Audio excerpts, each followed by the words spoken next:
Welcome, YouTube viewers, to today's doubleheader.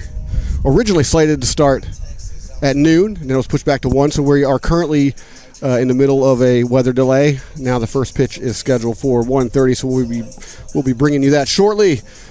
This is Jimmy Flame coming at you today with Deacon Storm, who's over there writing something down. He'll be hopping on here shortly. But just wanted to let everybody know that we are in a weather delay. First pitch 1:30, so please stay tuned in or come back then. And get in the chats, talk about today's game. We got a special first pitch today by Kevin Eck, the longtime Baltimore Sports Journal fans out there. And we will be bringing him on as well at some point. But again, we're in a weather delay. Crews out there. Actually, we got some ball players out there now with rakes, as you can see. Getting this field ready. Looks like Deacon's going to hop on here. What's up, man? Hey, what's happening? What's going on? Just ready to get this thing going. We're in a hour and a half delay so far. Yeah, well, it was a delay that moved it from 12 to 1, and another delay from 1 to 1:30. They're calling for a little bit of light rain until 2 o'clock. So, I mean, it's pretty much kind of a wait-and-see game. They're really doing a lot of work on the field out there, yep.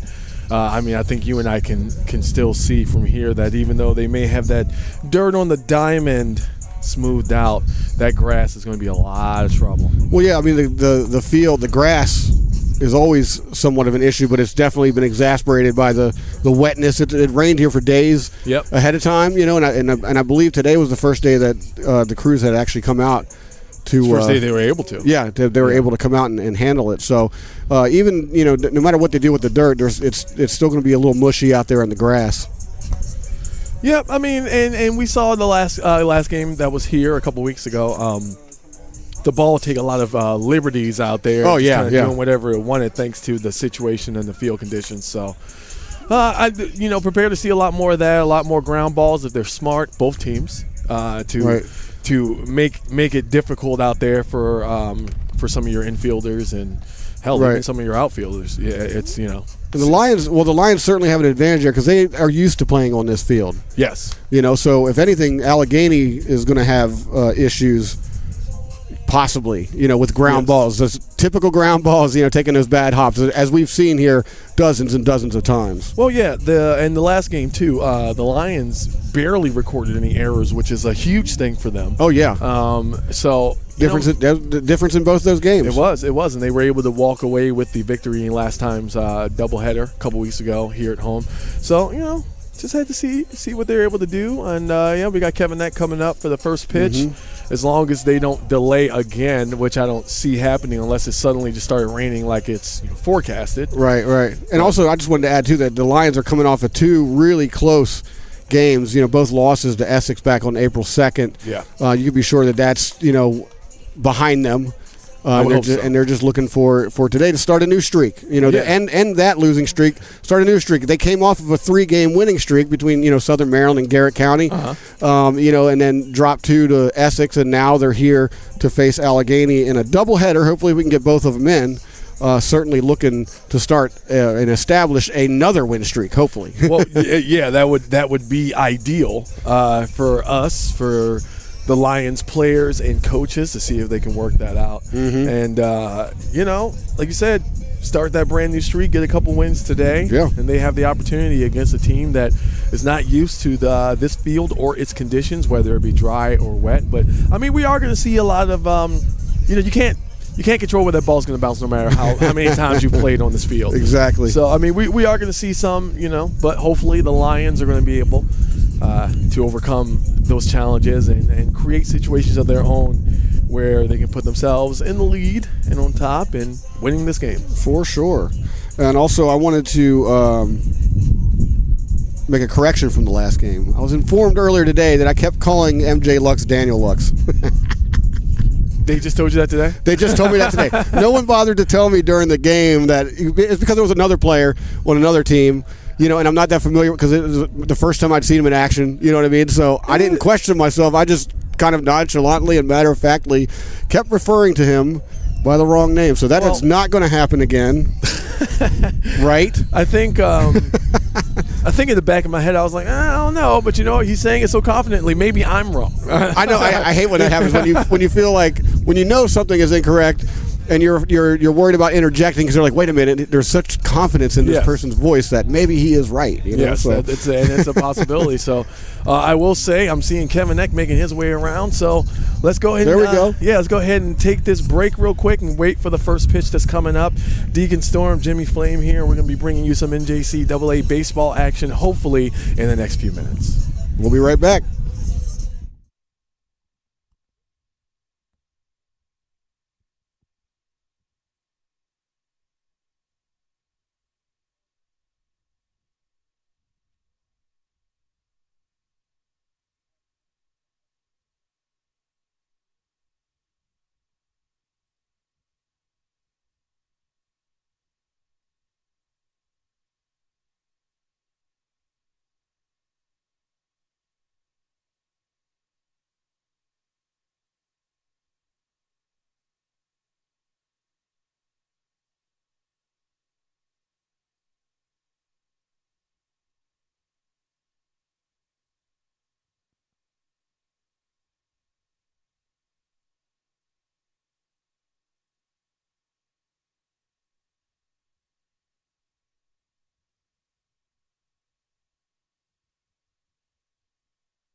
All right, ladies and gentlemen, Deacon Storm here alongside Jimmy Flame, bringing you some NJCAA baseball action. Allegany coming here to take on the CCBC Dundalk Lions. They just played one of the more interesting versions of the national anthem I've heard. A little bit heavy on the bassoon, but that's just me. Heavy on the bassoon. A little heavy on the woodwind instruments, but they definitely did their thing, and the players are getting started. So it looks like we are going to play ball here, Jimmy. Yeah, man. I'm looking forward to this. We had to wait a little bit. Sometimes good things have to wait. Allegany Trojans are here in Dundalk for this doubleheader. And I'm just going to get to the lineups. Go for it. Allegany, leading off for Allegany, Brendan Brady at shortstop. Desmond Johnson in left field. Greg Vargas at second base. Robert Fernandez is DHing. Dylan Jones at first. Zach Johnson on third. Julian Jennings out there in right field. Justin Wobbs, the catcher, and Kobe White in center field. And taking the bump for the Trojans is Noah Williamson. And Dundalk's taking the field now. They'll give the away team, the Trojans, their first at bat. Whoa! So it's still windy. Still windy. Yeah, it's always windy. It's always windy. I think anyone who's tuned in long enough can we don't even have to talk about the wind anymore because they already know. Yeah. But we're going to. So. Oh yeah. Well, the winds they are here, but we're looking at about 55 degrees is your high, and it looks like that's about what it is now. If not, it's about 53. Light rain scheduled until 2 p.m. As you can see, the field, as we explained, and I guess what would have been the pregame show, the field is a disaster. Yeah. On the mound for the Lions is Isaiah Coxon. He's always a solid go-to. Yep. So looking forward to seeing what he's got today. He's looking good in the warm-ups here. And Dundalk out in the field. When they come up, they're going to be led off by Julian Samonte. He's playing short today. Sammy Kahn at second. G.T. McGuy at third base. Sam Ritchie catching. I should say the powerful Sam Ritchie catching. I mean, those home runs he hit a couple of games back, those back-to-backs were just majestic shots. Yeah, back-to-back home runs. I love it. Mike Newsom. Out in right field today, of course, Isaiah Coxon. He's DHing and pitching, so he's going to bat. MJ Lux, the hustle, the muscle, MJ Lux over there at first base. Again, I was calling him Daniel Lux for whatever reason in the last game, so that's not happening again. MJ Lux is over at first base today, ladies and gentlemen. Woo! Tristan Pomeroy in center field, and Ben Hall not pitching. He's in left field. Well, it sounds a little inside joke there. Yeah, I know. Trust me, I got it. All right. Yeah. Here we go. Brendan Brady digs in for the first pitch. Isaiah Coxon looks in. Umpire's looking around, points to the pitcher, says, "Let's go." Here's the first pitch. Fires. Fastball low and outside for a ball to get this one going. Kind of yanked that one a little bit as it hit the ground on the way out. It'll be interesting to see, those in the dirt. Oh, there's a base hit right up the middle. Oh. Shortstop dives, can't get to it, and that's a single for Brendan Brady to start this game off. Well, that was going to be a little trouble anyway. It was a heater too. It was bouncing hard. It was bouncing heavy. Oh yeah. He did try to catch that, but unfortunately, it just kind of was out of his reach. Desmond Johnson approaches the plate. He flipped his bat over and wrote a little message to himself in the dirt there before stepping in. He's looking down at third, getting his signal. As Brady looks on from first, taking his lead, and Coxon looks in. Nothing wrong with the pregame ritual. No, not at all. Fires over to first just to get him back there. Brady scoots on back. Didn't even have to slide there. As Coxon has a really good pickoff move. Yes, he does. Keep your eyes on that. It's like a little flick, isn't it? Yeah. But it goes fast. He really zips it over there. Lead, fires home. Fastball low for a ball. 1-0 count to start off Desmond Johnson, who's in left field today. He looks over. Coxon looks in, fires home, low and away. 2 balls. He's kind of yanking his pitches here early. Yeah, maybe need a little warm. I mean, it is still cold out here. So it's not biting cold like it was in the last game. Right. So needless to say, there's a big lead going on. Oh, there's a fastball dropped by Ritchie. Yep, and Coxon, he is currently he's 1-4 with the starts. This is his this will be his 7th. Thanks for filling that in. Yeah, no problem. I'm going to leave you with stats today. Yeah. It's too windy for me to handle the scorebook. Yeah. and the other stuff. So I appreciate that. No problem. But he is pitching his 19th inning. He tried to get it over there, but no go. Yeah, he fired it over. That time, Brady had to dive back. And there's that move, that pickoff move. Brady takes kind of a healthy lead out there. MJ Lux, with the hold, fires over. Does not get. That was a little bit closer right there. I'll tell you what, the ball was there in time, but just the arm was not. Yeah, I think we're gonna see some cat and mouse today. Both teams coming off of losing streaks right now. As Dundalk dropped 2 to Essex. There's a fastball low. Still in the ground. Dundalk dropped 2 to Essex back on April 2nd, and Allegany's coming off a 3-game losing streak. But one of those losses came from Frederick, and Frederick is just pouring it on this year. They're one of the better teams, and they're probably one of the better junior college teams, like I would argue, in the nation. And there's a walk to Desmond Johnson, so he gets on. Brady heads over to second. Every single one of those balls low. Right down the middle, though, so it's like he's got his targeting down, and he was doing pretty good in the warm-ups, but yeah. Game time's a little different story. I have no doubt Isaiah Coxon's going to get it together. He's one of those bend don't break pitchers. You know what I mean? Like he's shown us time and time again that he'll go out there, he'll give up a hit, he'll give up a walk here and there, but he tends to rein it in rather. I know what you meant. Top of the first, we got 2 on. Coxon looks back at second, fires home, outside. To Greg Barges. He's playing second today. Number 1, Greg Barges for Allegany. That one's low and away out of the strike zone. Coxon gets his signal. And he comes home. A little bit of a curve there, way to the outside. 2-0. At least that one wasn't low, though. Yeah. You can at least say that. So we're getting our visit already. So that's a mound. This is going to be a mound visit as Richie walks out with the coach or the manager. I keep calling him coach. I still have basketball in the back of my head. You know what I mean? The season just ended. I remember I called a foul ball in the last game out of bounds, and I was just like, "What am I doing, man?" It was hilarious. But everybody, you all get the point, right? You're forgiving. So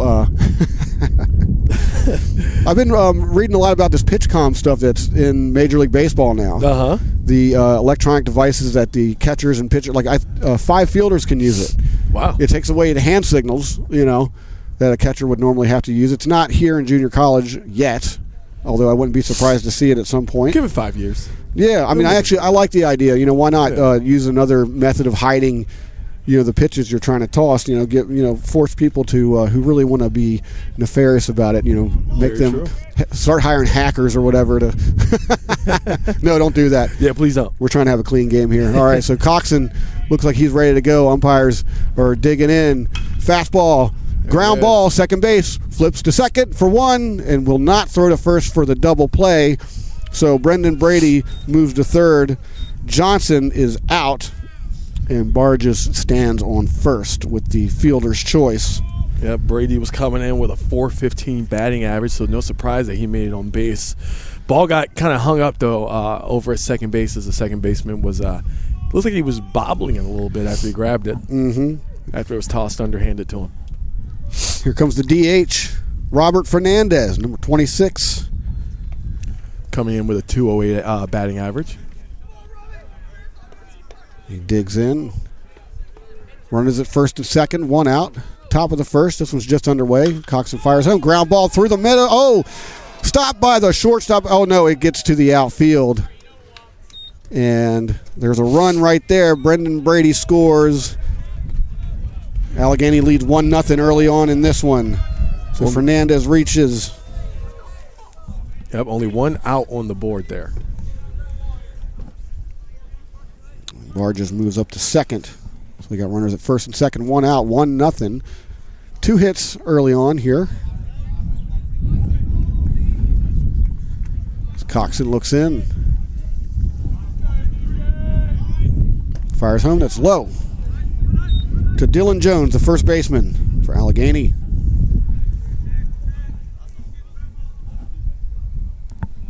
Number 2. Batting in the 5 position here today. Coxon fires curveball in there for a strike on the inside. Nice. That was a nice pitch. Yeah. One's across the board. 1 ball, 1 strike, 1 out here in the first inning. Yep, that one started at the shoulders and just dropped right in there. 1-1 count. Coxon looks back to second. Fires home. Second baseman plays like he's going to run to third, but Yeah, he got considerable distance away from second base, too. yeah, well, you got nobody covering him out there, really. So why not? Very true. Jones digs in. 2-1 count. Coxon looks in. Fires home. There's another one of those curveballs. Yeah, that one right in the breadbasket, Yep. too. This one falls a little bit to the outside corner. Catches that corner. 2-2 to Dylan Jones. Runners take their leads. Jones digs in. Coxon looks in. He comes home. Whoa. Low fastball. Yanked Runners. that one. Oh, he takes off for third, and he's in there. So Greg Barges ends up at third. Wow. And Fernandez stays put over there at first base. So we got runners at first and third now with just 1 out. Double play ball still an option here. Full count to Dylan Jones. Big pitch here. Doesn't necessarily want to run the load the bases, but it wouldn't be the worst thing in the world. So I still expect a fastball here.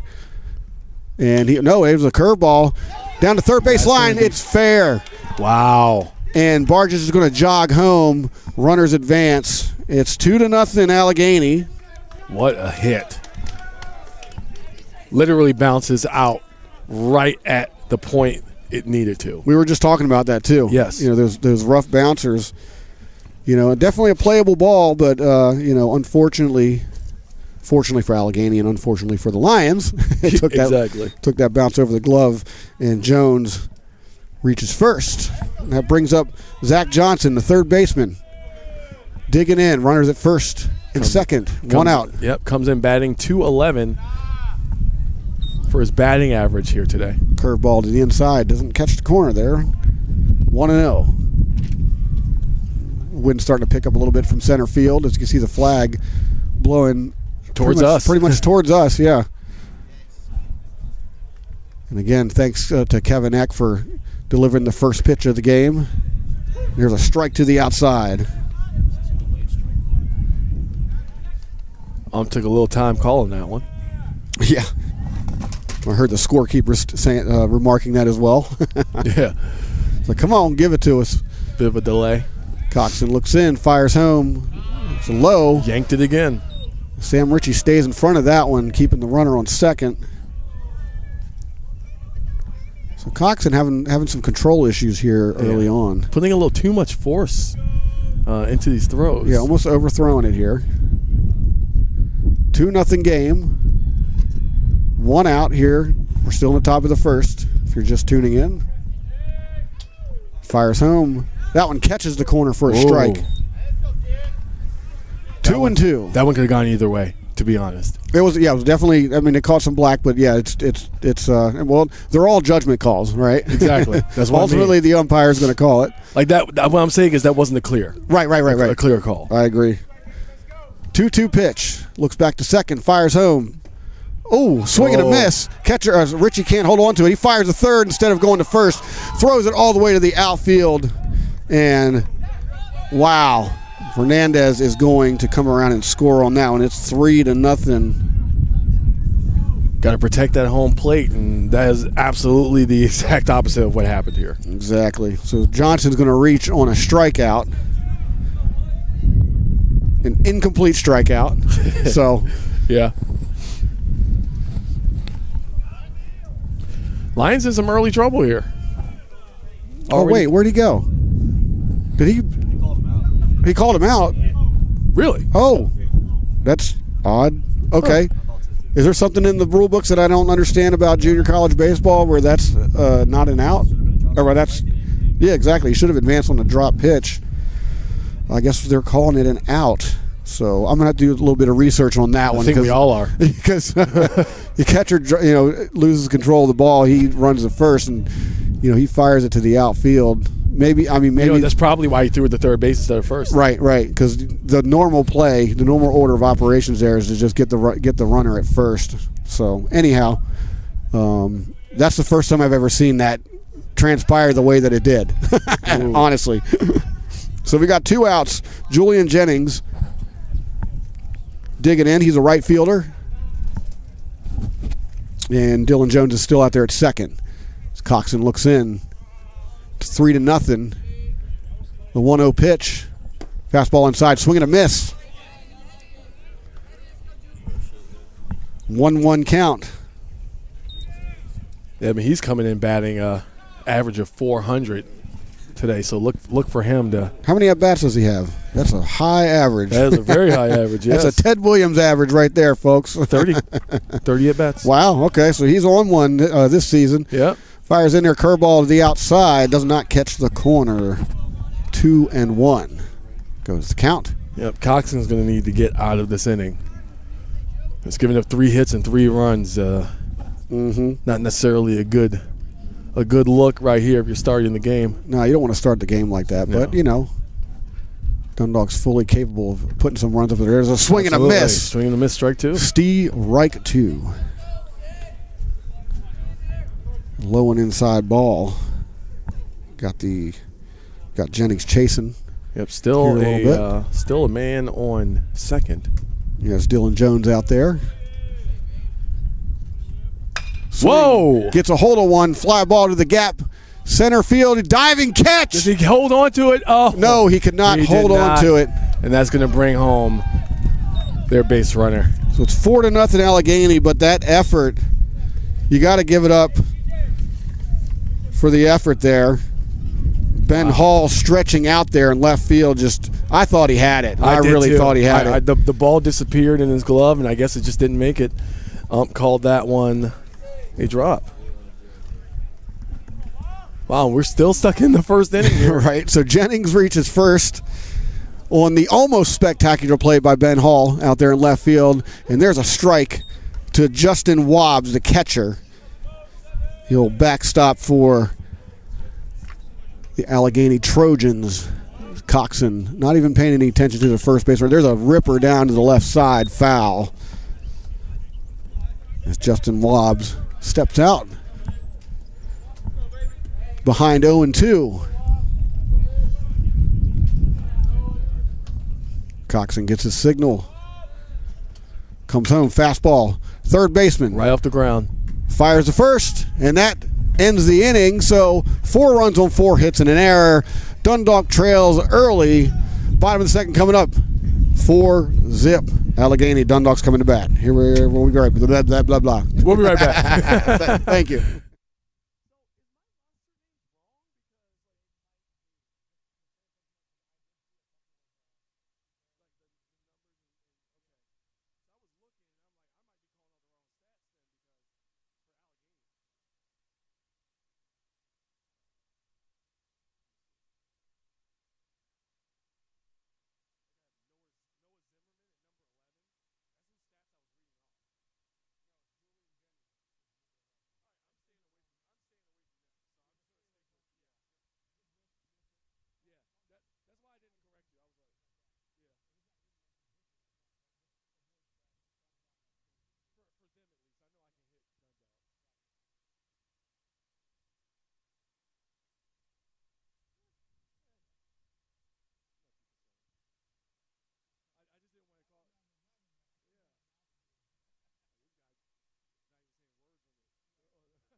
And we are back. Dundalk trailing 4-0. They get their first digs in here.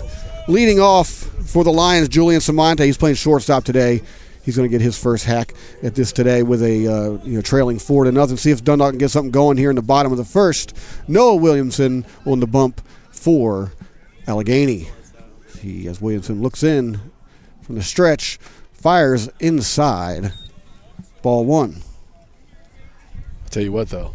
Like we were talking about just before his first pitch. I mean, we were watching him warm up, and this guy, he's got a lot of zip on that fastball. Like he really does. Yeah. He comes home. There's a fastball right there behind. That was a way foul. That's how you know the ground is not good, because that foul didn't bounce or roll. It didn't roll. It hit the ground and it stuck. All right, the 1-1 pitch. Williamson looks in. And fastball, high and outside. Yeah, he's got some zip on that. Yeah, now Samonte, he's coming in with a 308 batting average. He's had a solid campaign so far this season. He's led off pretty much in every game. There's a fastball swing and a miss. Big swing too. Right, way behind that one. I mean, like I said, there's some electricity on Williamson's fastball. It's like he's trying to compensate for it. Just a little bit. Yeah. He's got a little bit more control than what we saw in the top of the inning, but a little breaker to the outside. Looking. Wow. A backwards K in the books for Isaiah Williamson. Or Noah Williamson.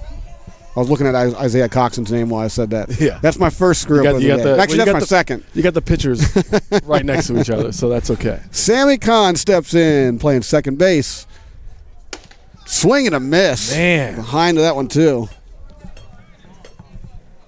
Kahn steps out, shrugs his shoulders a little bit. Like, okay. Comes Williamson. Low and inside. 1-1 to Sammy Kahn. Haven't seen much from number 4, Sammy Kahn, this year. He's usually in a role to fires high and outside. That is not Sammy Kahn. That is Aldo Mercedes. They give me the wrong lineup. Yeah, we've been trying to deal with this. It's happened on both sides, but we're working through it. Right. But that was a high ball, high and outside pitch. Aldo Mercedes, ladies and gentlemen. Yeah.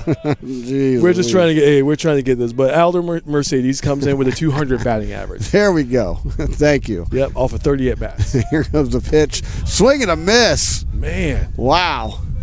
I'll tell you what, that fastball is very hard to hit, and you saw what he did with the breaking ball too, with the last batter. It's got a lot of late movement on it too, which only makes it that much harder. Talking about control. Full count. Here's the pitch, and he lost him to the outside. Aldo Mercedes draws the walk here in the bottom of the first. Lions are in business. I'm actually really surprised, but I think he was trying to get Mercedes to chase that pitch. It was low and far on the outside. Of course, yeah. But it didn't break until right when it got there. Right. GT McGuy playing third base today. Digging in. As Mercedes takes his lead. Takes a few extra steps there. Fastball home, swing and a miss to start off GT McGuy. I tell you what, he is making it look like those pitches like he's throwing beach balls, and then by the time it gets there, it's like he's throwing marbles. Well, hey, if you're swinging late, then it doesn't matter. There's a strike to the outside. Like you think you know. You could throw a basketball, you know what I mean? And if you're swinging late, it doesn't matter. Very true. 0-2. So he comes home, sit down, looking.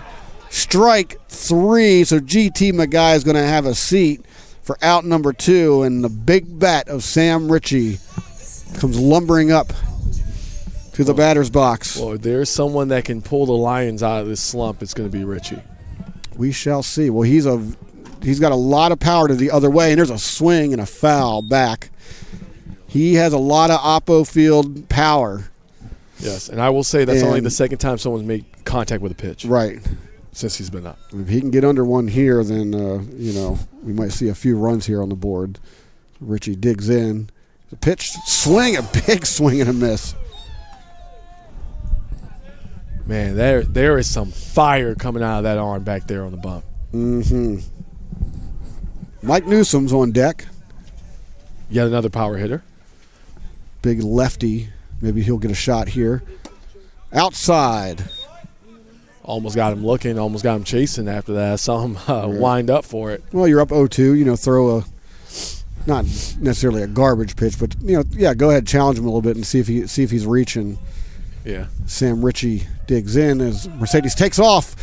He's going to get in there. He's going to get in there. Too much bounce on that ball. Well, it was also thrown really low. It almost hit the pitcher. I don't know if you saw that. Justin Wobbs couldn't quite get that one up high enough. So Aldo Mercedes with a stolen base. He moves up to second. 2 outs here. Sam Ritchie with a 2-2 count. Digs back in. Richie's batting about 308 off of 52 at-bats. Nice. Oh, did he go? They're not even going to check. That's a ball. Oh. Falls to the outside. He's got a good Williamson has a really good changeup, too. Yeah, he does. Correction, Richie actually has 50 at-bats. This will be 51. There you go. Well, he's pretty much in there. Yeah, I mean, it was pretty close. All the time. That one's low. He loses him, so Richie's going to reach. Again. Runners at first and second. Mike Newsom, the right fielder, big lefty bat here. Interesting considering he started down 0-2, but he was able to just be patient. Yeah, I was gonna say Richie's shown a lot of patience there. Looking for a pitch that he can drive. He didn't get one, so he just sat in there and he'll take the base all day long. Yep. Newsom. Ooh, looks at a ball inside. It was really close and inside. Newsom, this is his 52nd at bat, and he's batting currently the average of 250. 250 hitter. Yep. Okay. And 4 home runs on the season so far. Fastball's low. He loses it. Both runners are going to advance on the wild pitch. And that's the kind of thing that the Lions are going to need. Take advantage of these opportunities here. Still 2 outs. So Newsom has a 2-0 count. 2 outs. Runners at second and third. Hitters count. Maybe you look to go all in on this one and just swing for the fences, Blast it out. Assuming a fastball. And there it is. Oh, man. Too fast for him, though. I'd love to see that one go for a ride because. Yeah, he was thinking the same thing. Right. He was definitely thinking the same thing. 2-1. Still ahead in the count. Runners take their leads. Williamson looks in. Gets a piece of it. Ground ball to the first baseman. He scoops it up and he just takes it himself over to the bag. 3 outs. So, Dundalk unable to convert any scoring here. As we go to the top of the second, Dundalk trails 4-0. We'll be right back.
And welcome back. Top of the second.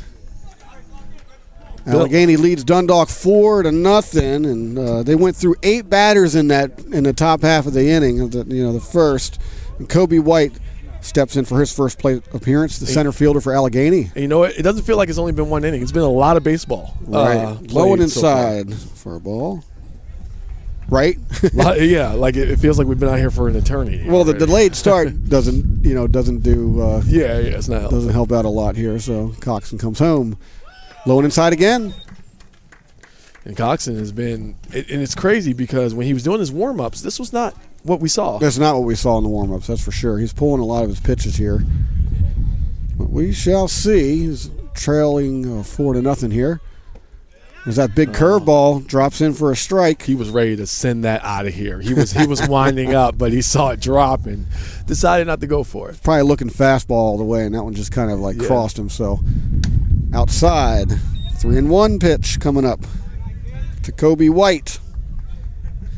Out there in once again out there in center field, Allegany Trojans. Here comes the pitch. Fires back to the pitcher, scoops it up, tosses to first for the first out. So Kobe White's retired, and we go back to the top of the order as Brendan Brady steps in. He singled back there in that big first inning and scored a run. He's 1 for 1 today. Brendan Brady, the shortstop. Took the second pitch of the game for a little bit of a ride, and that one is low and outside for a ball. I like the way you put that. It's pretty much what happened. Yeah. Well, you call it how I see it. Right? Yeah. Here comes the pitch. Gets a little piece of it, foul back. 1-1. That wind still hanging around. Still hanging around. It's 53 degrees right now. It's supposed to get up to like 57 as the game progresses. There's a ground ball. Third base scoops it up. Cannot keep a hold of it. There it is. And Brady's going to reach again. That's probably an error. We shall see. Yeah, that ground is very unforgiving right now. He could not get his hands on that. So, yes, they are scoring that as an error. So, Brady reaches on an error. As Desmond Johnson steps in. Johnson walked in the first inning, but then he was forced out. In the following sequence, he digs in now for his second plate appearance. Big sweeping curve for a ball to Desmond Johnson.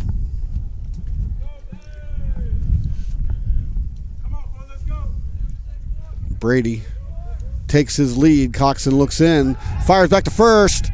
Ooh, that was close. Oh, man, I was waiting for that call. That was very close. I thought maybe he got him. Brady with the dive, and he barely gets back. But there's that pickoff maneuver right there. Johnson looks in, fires home, inside for a ball. 2-0 count. A lot of patience there at the plate.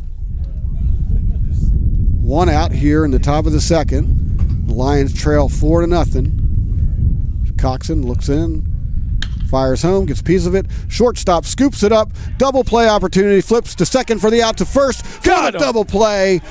Inning-ending double play as Desmond Johnson and Brendan Brady are going to sit down.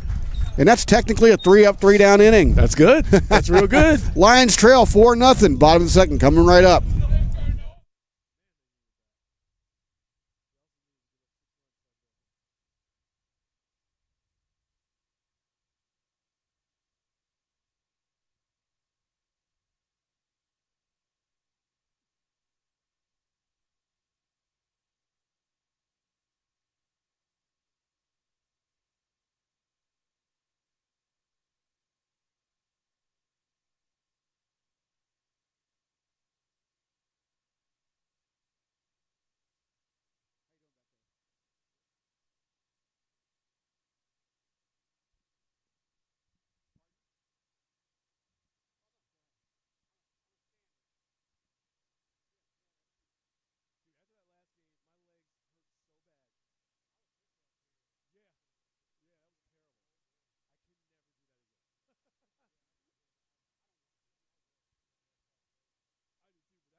And we're back. Leading off for the Lions, Isaiah Coxon, the pitcher, also standing in as a DH today. So he's going to get some swings here. Oh, for sure. Yeah, Noah Williamson fires in there, gets a piece of it. Left field, it drops down for a base hit. So first pitch here in the bottom of the second is a base hit for Isaiah Coxon. Mark that off as a single, right? Yeah, that was great. He came in with a 286 batting average off of 28 at bats. So, thank you, helping Isaiah. helping his own cause there. As he reaches MJ Lux, steps up. Here comes the. Hey, he got his own walk-up music and everything, right? Yes, everybody's into it. Yes, got a nice little crowd here today too, by the way. On both sides, we got some chairs out here. Swing and a miss. MJ Lux whiffing the first pitch there. Yeah, he's coming in with a batting average of 133, but only with 15 at bats. He Well, we saw him for the first time in that last home game. There's a pitch to the outside, 1-1. He made it all the way home. He hit it. Oh, he was hustling. Well, I talked to him before the game when I was called out for calling him something else. He was right there. We discussed that a little bit, and I was just like, look, man, you go out there and you hustle like that, you're going to win people over. Yeah, he won one over in the booth over here, maybe even two. Yeah. For real. So it's hard to ignore that kind of hustle, and that's what you want on your team. I mean, sure, his batting average is a little low, but I mean, when you have someone on your team like that can fire up and inspire. Exactly. Swing and a miss. I mean, this is not an easy pitcher to face either way. No, I mean, we can talk about the electricity on this ball all day long, and you can see it. Everyone that's listening can see it. Exactly. It's funny. It's one of those fastballs that looks so good coming in, and then it has like this tail to it that is just really hard for these batters to catch up to. That's what I meant. Beach ball to a marble. But Lux works a full count here. Isaiah Coxon at first takes his lead, looks in, swing, gets a piece of it to third. Third baseman scoops it up, fires a second to get one. Wait, did he get one? Let's see. Yeah, he did. He did. He did get him. Even though he was bobbling the ball, he still got him. But for a second, I thought Coxon was going to, be there from the bobble. But no, it's a, force out, so he doesn't have to hold on for very long. Yeah. So Lux reaches on the fielder's choice. And Coxon records the first out on the force out. My little force out thing there. And stepping in, Tristan Pomeroy, the center fielder. Ben Hall's on deck, who had that amazing effort early on. But Ben Hall is in the on-deck circle. Tristan Pomeroy digs in with Lux at first. Williamson looks in. Fastball high and outside, and a pop of the mitt. Yeah, that was... I do not envy the catcher. One of my favorite sounds in the world, though, right there. Yeah. Digs back in. 2-0 count. That one drops a little curveball action in there. With some heat, too. You can hear that. Yeah, I mean, he placed it really well. Catcher's doing a really good job meeting glove to ball. Fires home fastball, strike. A little bit of drama on that one. Pomeroy knew it. He just didn't pull the trigger. That's why he kind of stepped back and swung his bat. It was like, man, that was the pitch right there. 2-2 pitch. Comes home, curveball, low and outside. Works a full count, so that's the second full count in a row. There's been a lot of full counts from this guy. Yeah. Seems to like working under pressure. Right? It's a good way to put it, Yeah.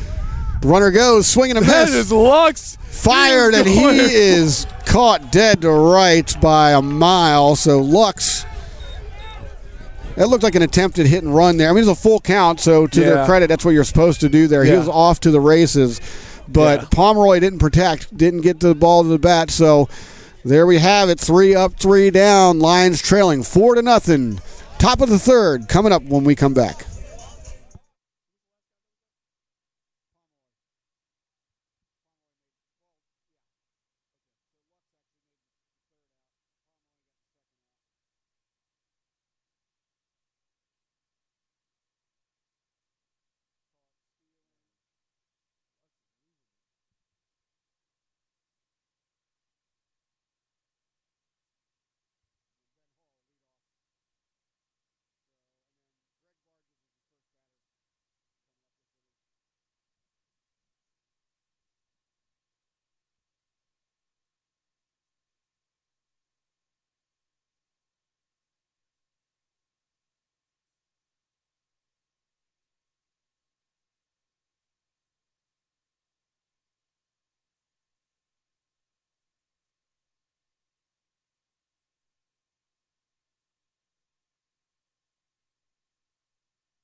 And welcome back to Dundalk Lions baseball, game one of today's doubleheader. Dundalk Lions versus the Allegany Trojans. Lions trailing 4-0. Greg Barges, second baseman, leads off, takes a swing foul down the third base line. Made a little contact. Just a little. Just a little. I do want to remind everyone that this is a doubleheader Saturday, so that means this game is only going to 7 innings. That's right. 7-inning games and doubleheader action. Fires home, swing and a miss. Barges falls to 0-2 here in the top of the third. Robert Fernandez, the DH, is on deck. And Barges scored back in the first inning. Reached on a fielder's choice. And that one's low. Yeah, it was very, very much in the dirt. In the lead dirt. Yeah, lead in the lead dirt. Hey, I'm just trying to find. I know. Trying to have fun here. Hey. 1-2 count. I don't mind. Pitch is low and outside. 2-2 to Greg Barges. Yeah, Coxon's still yanking those pitches. A little bit, yeah. He improved a little bit in the last inning, but right. Oh, that one hits the dirt, hits the mask, hits everything on its way to the dugout. It hit everything except for the bat. I guess that's probably a good That's thing. a good way to put it. Yeah. Yeah. Might have even clipped the umpire a little bit there. Yeah. That's why they wear padding. Right. Full count. The Barges, he digs in. Here comes the pitch. Fastball gets a piece of it. Foul. Back to the Dundalk dugout. Barges has some rocking a dirty jersey right now. Well, he took that dive. He took that dive to third base, I believe. Just going to say, yeah, he's been out there playing hard. Here comes the pitch, and he loses him. So Barges reaches on a walk.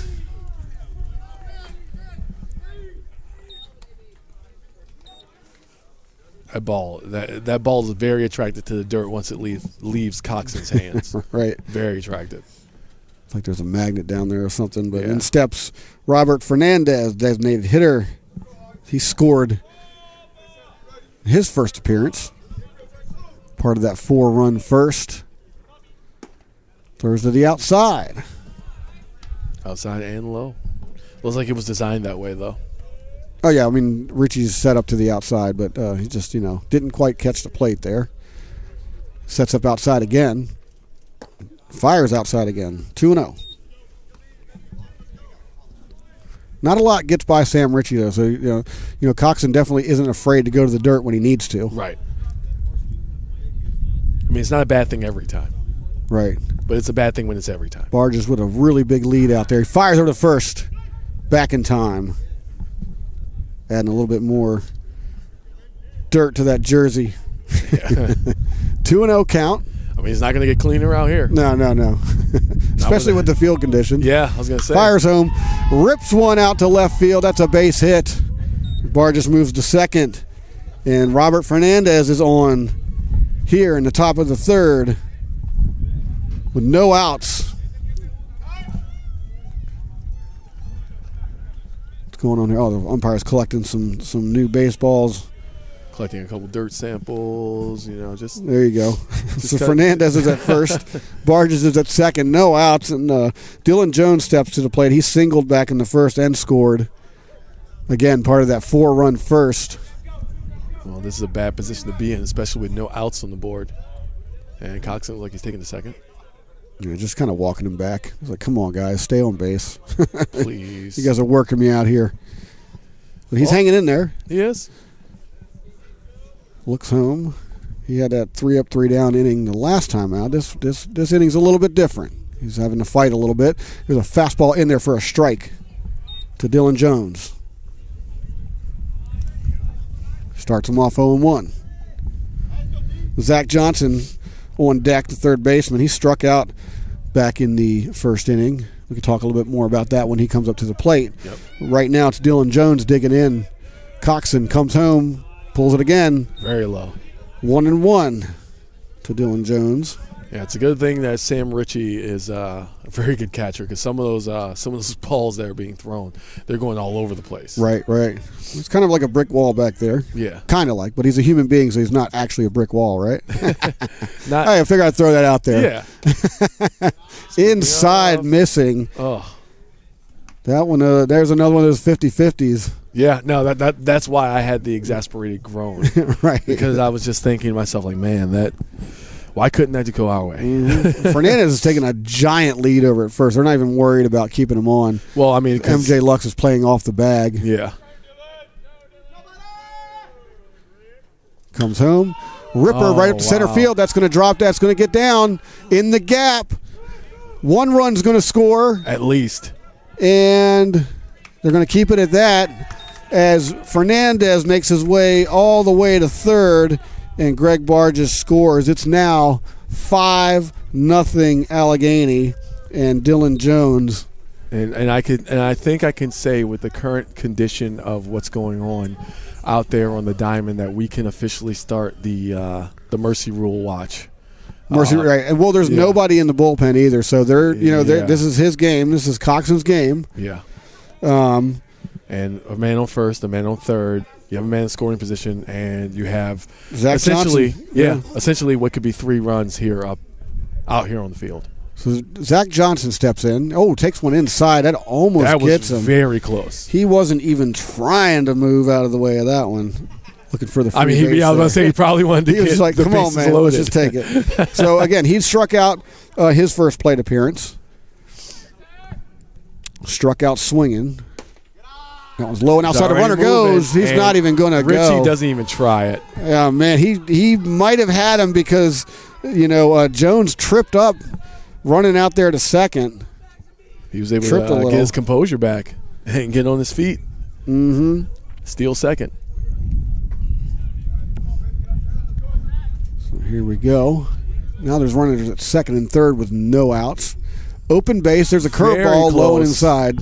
Wow. Yeah, he's definitely trying to take that. A little beeping in the background. Yeah, is the scoreboard action. I love that sound though. It's pretty cool. Like, what? It's like an old Atari game or something. Toot, toot, toot. Well, I mean, I'm pretty sure that's an actual Atari that we're using to score the scoreboard. We gotta love it. Wow, walks and the bases are jacked. Bases loaded now with no outs. So Coxon's in I don't know. I'm not going to look for the right word here. It's just it's a mess. Bases loaded, no outs. Top third. Dundalk trails 5-0, and here comes the manager. And Sam Ritchie's going to go out and have a little conversation here. Now they got action going on over there in the bullpen. Is that 3 and 6? That would be, if you give me 1 second. I can at least say Doyle McNew is one of them. Doyle McNew is number 6. Yeah. I do not actually have the listing for number 3 on my paper, or I'm just skipping over it. McNew's not throwing. Oh, he's out there playing guard. Okay. Yeah, because they don't have. I was going to say, the bullpens are like on the side over here. Like they run perpendicular to the field. To the field. Yeah. Thank you. Yeah, I was kind of staring. And I have Evan Giordani would be number 3. Yeah, Evan Giordani. There you go. He is 0-2. Win-loss only started 3 games. 0-2 with that. So he's a lefty though. Yeah. So maybe switching it up here might do them some good. They're going to leave Coxon out there though for now. Trailing 5-0. Bases loaded. No outs. And Julian Jennings, the right fielder, digs in. He reached back in the first. Trojans with 6 hits so far today. 5 runs. Coxon looks in. Strikeout here would be nice, right? Of course. Big swing and a miss. Good way to start this one. 0-1 to Julian Jennings. Justin Wobbs, the catcher, is on deck.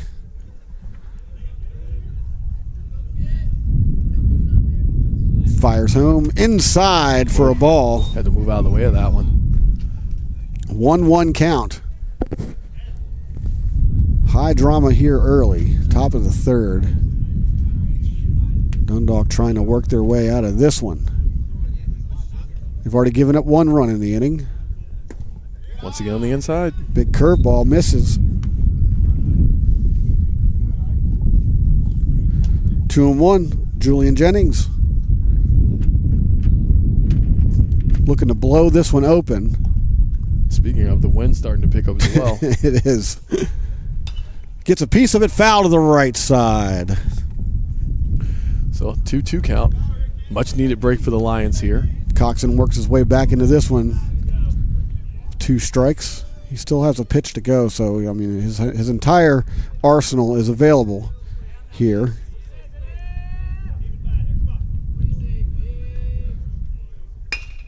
Ground ball. Second base, scoops it up, fires a second, gets the lead runner, does not.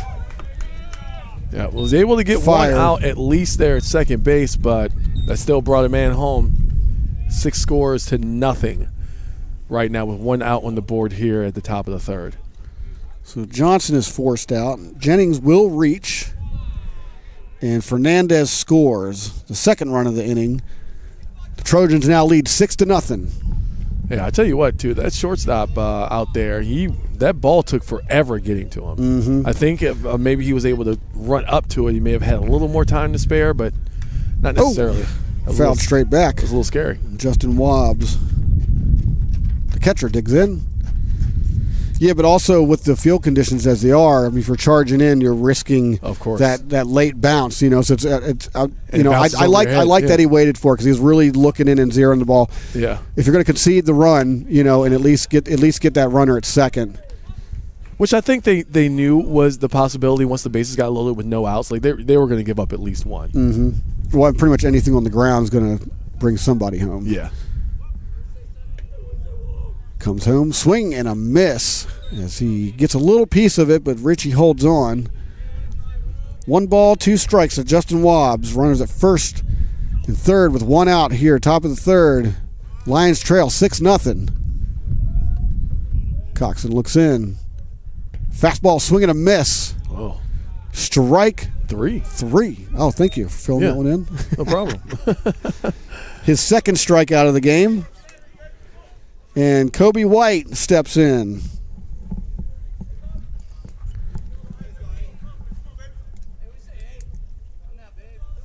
He has both runners with pretty big leads there. Curveball stays outside.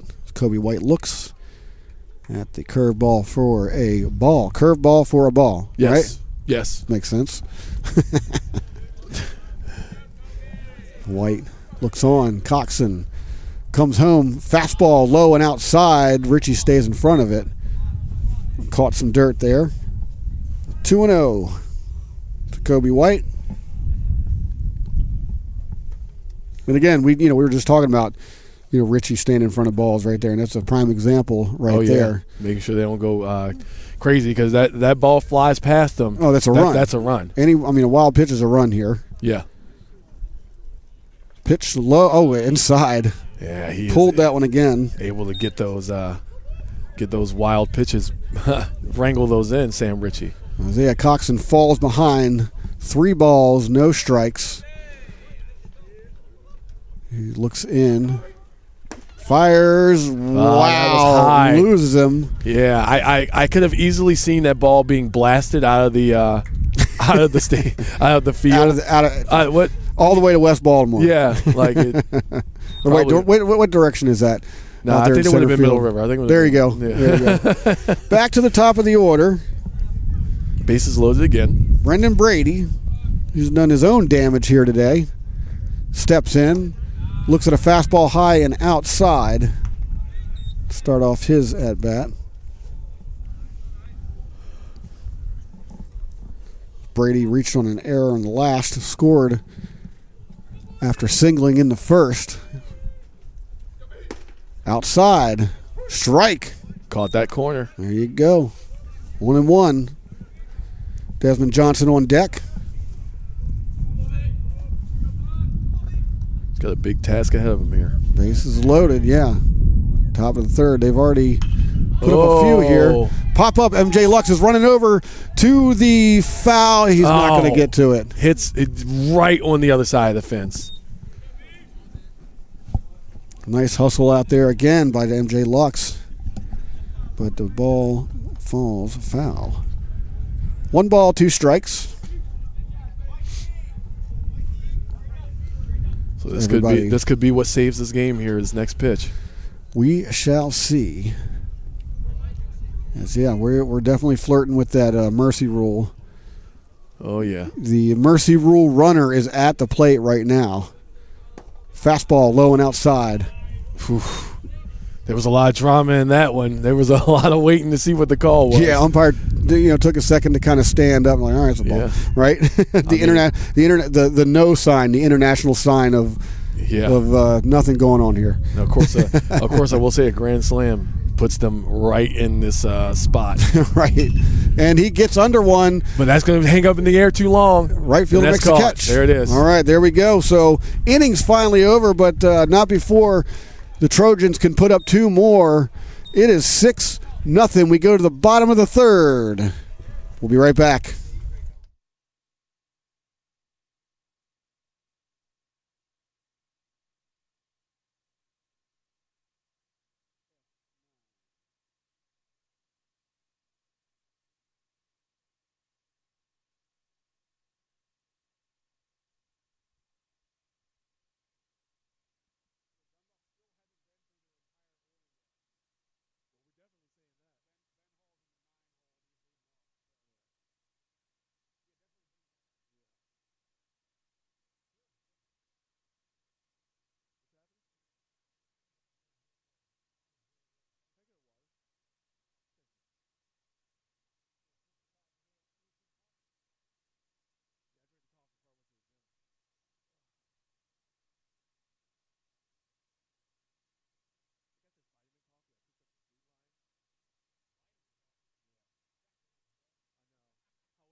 And we are back.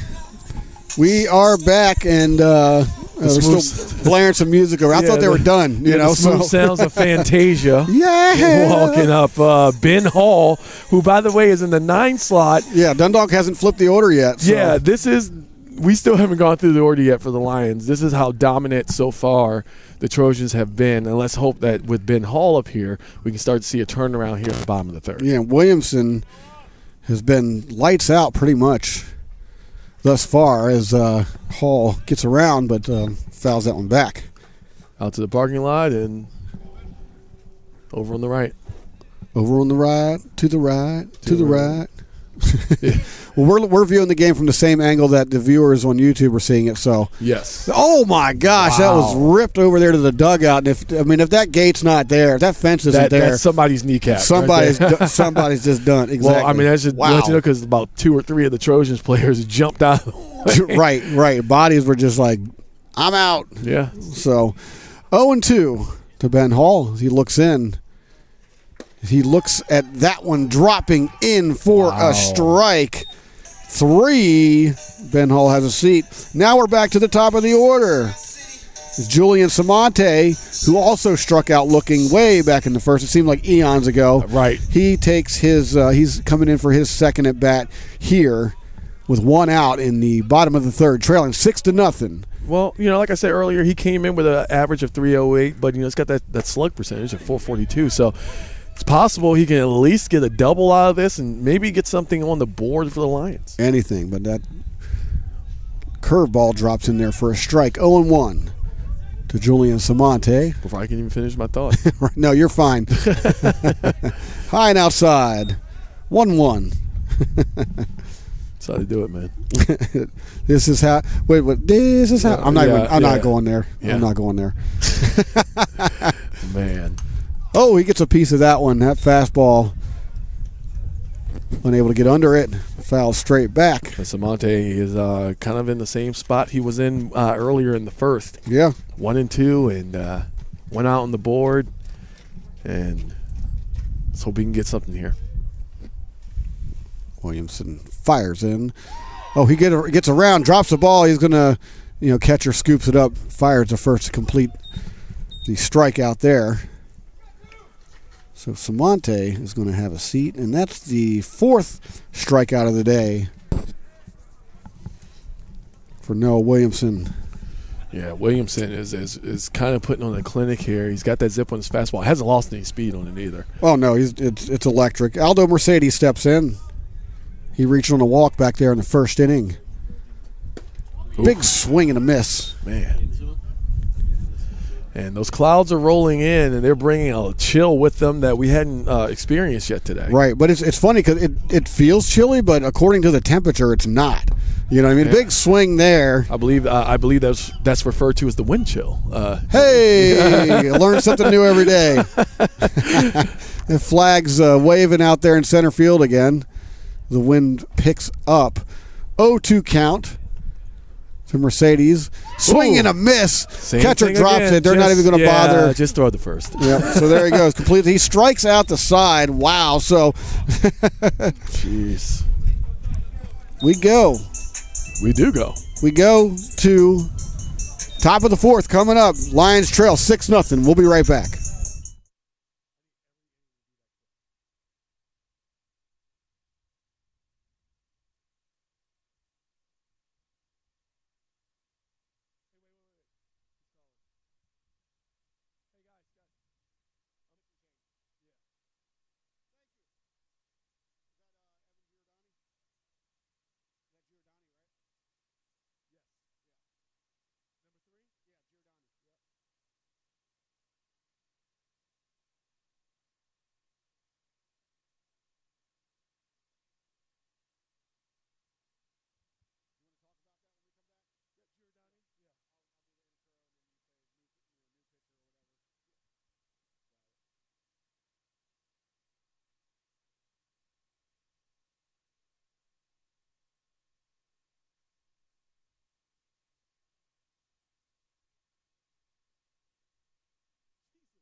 And we're back. YouTube, don't forget to jump in the chat. The chat is live. It's wide open. You've got a shout out you want to get in there, go ahead and do that. Y'all know how we do that around here with shout outs, so go ahead and get those in there. You want to talk about the game, anything else, let's go. Stepping in, Desmond Johnson, as he gets under one, pop fly to center field for the out. Yeah, as Johnson is dealt with immediately here in the top of the 4th. Well, that would be Giordani. He's stepped in for Coxon, and he's coming in. Win-loss record 0-2. So he will be. He's already taking the mound. He's already see some changes. Right. Yeah, the lefty Evan Giordani's in. Coxon is out. We'll have Coxon's final numbers here shortly, as Giordani starts him off with a strike. This is Greg Barges stepping in, the second baseman. He's done some damage today, scored in both of his appearances. Swings, ground ball up the middle, base hit, and the onslaught of Greg Barges continues as he singles here in the top of the 4th. But I do like the control that Giordani has cycling through his pitches. Oh, yeah. So, he's always fun to watch, that's for sure. Yeah. We've had him on here quite a bit in our home games. Robert Fernandez, the DH, stepping in. Another one of these hitters that have just caused a lot of damage today. He accounts for 2 scores. There it is. Hits it to the right side, gets it through the first and second baseman. That's another base hit, back-to-back base hits here. So Fernandez is on first. Barges moves up to second. That brings up Dylan Jones, the first baseman. Yeah, I am going to bring up once again the stiff temperature drop that's happened in the last few minutes. Feels about 8 degrees, honestly, Jimmy. Right. It feels about like it's 8. I know that was really specific. I'll roll with it. I'll roll with it. I didn't think 10. I thought 10 was too much. 5 not enough. It might be. All I know is that flag is out there. Out there in center field waving again. Yeah, but this time it's blowing to looks like the east. Yeah. Cloudy skies over the ball field here. And that was a high and outside pitch by Giordani. Dylan Jones digging in for his third plate appearance today. He's 2 for 2 so far. As he comes out here with 1 out, runners at first and second. 6-0 lead for the Trojans. Fastball swing and a miss. That was a big swing too. 1-1. Count. Dundalk unable to get those bats going. They've only got 1 hit so far in this game, and if they're not careful, man, they're gonna give this one up real quick. They need to make something happen here in this inning. There's a fastball to the outside for a strike. Strike 2, and he does not agree with that. Oh, you never do. Shake his head. Yeah, you never do. So give that one head shake, like, all right. Could be right down the middle. You're still no. Right. 1-2. Giordani looks in. He comes home. Runner takes off for third. Swing and a miss. Sam Ritchie not even bothering with a throw there, as he was more concentrated on the batter right there. So Dylan Jones strikes out for Giordani's first strikeout of the game. And it's 2 outs here. Runners at first and third, and that brings Zach Johnson to the plate.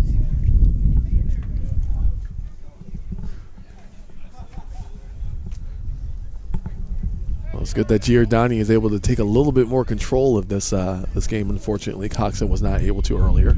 Right. There's a high one. Sorry about the sniffle there. Yeah, I've been doing it all game. There you go. If the temperature drops like that, do what you got to do. Start calling us the sniffle squad, right? Sniffle squad. No. Let's make it. No. Yeah. Enough of the bad ideas. Yeah, I just want to. I just want some sunlight, man. That's all. Yeah, come on now. It's funny. Well, there's sunshine like around the ballpark, but there is like just dark gray clouds just hovering above us. Here comes a pitch, high and outside. I will say some of these early season games are kind of brutal. Right. But we do it because we want to help entertain and inform all of you. 3-0 count coming up to Zach Johnson. Giordani looks over to first, comes home, fastball. That was right down the middle. It was a little lower, but that was right down there. Yeah, Johnson's taking all the way there. Yep. 3-1 count. I mean, it was 3-0, so let it go. It could be a ball. Why not? Open base. Yeah. Working on they're enjoying a 6-0 lead here. Gets under it, pops up. It's high, but it's not deep. Right fielder comes charging in. Got it. And it's caught. To end the inning. Yep. And your score is still 6-0 here as we flip sides. Jimmy's getting his paperwork together. Oh, yeah. So that was a relatively quick inning. Yeah, so Dundalk trails 6-0, bottom of the fourth. Coming up, we'll be right back.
And here we go, bottom of the fourth. Dundalk trails 6-0. GT McGuy to lead off the inning. Sam Ritchie is on deck as no pitching changes for Allegany. We still got Noah Williamson out there, and there's a foul ball to start this one off. 0-1. Again, Dundalk looking for some more hits here. They've only got one hit so far today. And that coming seems like eons ago. There's another strike. You and I were talking about this in between the innings. His every pitch he throws, it has a tail, is what you like to call it. Oh yeah, but it's like a different angle. Every time he throws it, it leaves his hand almost the exact same way. There it is. But then when it gets halfway through, it goes in a different direction. Count remains 0-2. Yeah, I mean it's difficult to hit at any level. Yeah, you know, when you can command, you know, a tail like that. It's really impressive to see, like right here, sitting right behind the catcher. You know, especially at this level, seeing a guy that can throw it like that. There's a little bit of drizzle coming down. Foul. Yep, it's coming. Sorry to cut you off there. I just happened to go for it. You got something to say? Say it. We're professionals up here, right? Now my scorecard's getting wet. No. All right, 0-2 pitch. We're going to keep playing until somebody says something. Looks at one to the outside. Went for a ball. I think that's why I got colder. Yeah. That storm cloud came in. Yep. Good times, though, as always. I'd rather be here calling a baseball game with you, Deacon, than a lot of other places. He rips one out. Ground ball gets through to the outfield, so ooh, my papers are getting wet too. GT McGuy gets on here in the bottom of the fourth with a base hit.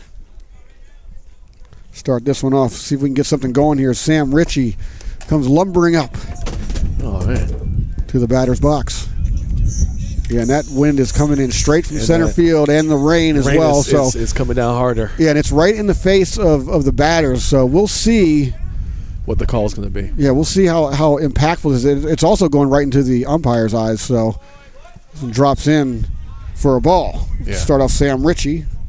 The rain is not normally a game killer, but with the field conditions the way they are. Right. It's already been battered, you know. Yeah. Fastball gets by him, and McGuy takes off for second. He's going to walk into second. Thanks, Rich. Thank you, sir. Shout out to Rich Barnett bringing us some beverages up here. I got me a nice Coke Zero here. I got some water. You got some water. I got some water. He delivered a Gatorade back here to Jennifer. She's sitting right behind me with a blue Gatorade. What'd you get? Did you get something for yourself, Rich? Oh, you got a big iced tea or something like that. There you go. Iced tea, yeah. He's got himself a big old iced tea back there. 2-0. Ritchie rips it to the right side. It's going to get through for a base hit. GT McGuy digs into third. He's going to keep going. He's running home. He's going to get held up and come back smartly as he dives back into third. As he was hustling. Yeah, he was hustling. That ball came in a lot faster than he was expecting it to. It did. It came a lot faster than I was expecting it to. I'm looking out there and I'm like, didn't look like it was going to come in. Well, I was still looking at him, and the ball was already at home plate. So Dundalk's in business here as Mike Newsom steps up to the plate with runners at first and third and no outs here in the bottom of the fourth. And Newsom, he's no stranger to knocking it out of this park. No, he's not. We've seen him do it before as he gets a piece of it to the left. How'd that ball come back? Wait, where did it go? Dude. I don't know how that happened. Is there a ghost out there or something? I don't know how that happened. Oh, excuse me. I'm coughing now. I really don't know how that happened because that ball looked like it was going to get sent out. It was like lined, and then all of a sudden it just came flying back towards home plate. He gets a piece of that one, too. Already under the count now, though, 0-2. I'm going to have to review the tape later to see exactly, because that was weird. That was really weird. I mean, either that or it's two different balls. I don't know how that worked. 0-2 count. Runners at first and third, no outs. Comes home, gets under. Pulls it. He was way too far ahead of that one. But he got that would have the barrel of the bat to that one. Yeah, if he straightens that up a little bit, they're going to get some runs here. So Newsom hanging in there. Count remains 0-2 as GT McGuy takes his lead from third. Ritchie, second baseman scoops it up. Thought about coming home. Oh, they got McGuy in a rundown as he's going to come home and he's going to get tagged out. But so McGuy is out, as he gets tagged out at home. Was there some hesitation coming off at third base? Is that why he got? Because I feel like that's what happened. So in his mind, he needs to create enough of a distraction to possibly break that play up, right? Yeah. I mean, at least as a ball player, that's what I'm thinking. Yeah. So yeah, he did what he had to do, crossed him up, but then when he broke for the plate, thinking he was going to get the ball thrown to second, which he would have scored. Instead, they went to third and they crossed him up and caught him. So Thank you for the play-by-play analysis. Sorry, I had to hit the mute button there for a second because I'm got a little thing going on my throat. So he gets under that one. Back to the second baseman, scoops it up, fires the second, gets the lead runner, does not fire over the first for the double play. So Dundalk's still in business here, but Coxon will reach, and Newsom's going to have a seat as he's forced out. And we know who that is. That is MJ Lux coming out to the plate. MJ Lux in a prime position here with 2 outs, runners at first and third. We got Sam Ritchie standing over there at third. And Coxon, who just reached on the fielder's choice, is over there at first. This is MJ Lux. Who you brought up last time is also the Lions mascot. Is he? Didn't you say that last time? I wasn't trying to blow his cover or anything like that. You definitely said that on the air. Because we were talking about kayfabe and baseball, you know what I mean? But that was after we revealed who the guy in the costume was. Of course. Like the true professionals we are. Yeah. Let's just give it all away here. MJ Lux digs in, ladies and gentlemen. 1 ball, no strike. Hey, man, he's a Lion through and through. Swing and a miss. That's all that matters. That's all that matters. Well, it looks like the rain cloud has kind of passed over, but so it may have stopped a little bit. We resume. They're going to play on. Yeah, keep playing. Low and outside, 2-1 to MJ Lux here. Yep, ladies and gentlemen, don't forget we still have another game after this, as this one's going to go to the 7th inning, and there's still one more game today of this doubleheader. Yeah, so hang in there. Don't forget to get in the comments. And that ball gets away, and Richie's going to come home and score the Lions' first run of the game on the wild pitch. So it's 6-1 now, Allegany, as Richie, I'm crediting that one to GT McGuy on accident. Let me erase that. I'm just going to narrate what I'm doing here in my scorecard out loud. It's so that you all know what's going on. Mike Newsom advances to second. Or no.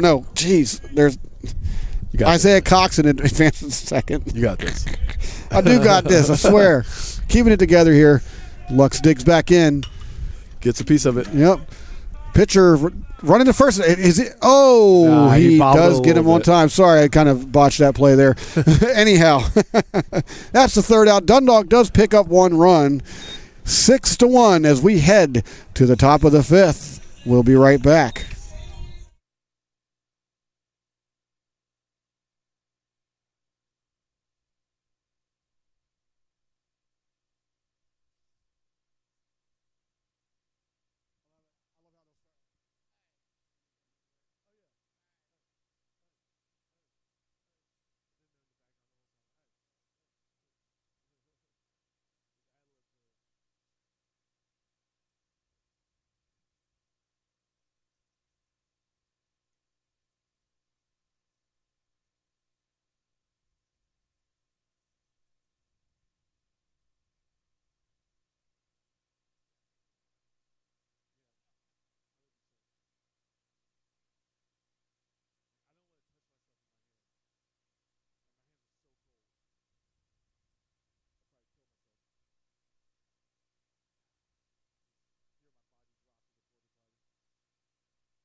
And welcome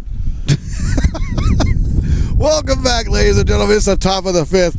I was just thinking in my head something I haven't discussed with you yet. Yeah. I was actually earlier today going to say, hey man, we should take one of these games and announce it as if it were a wrestling match.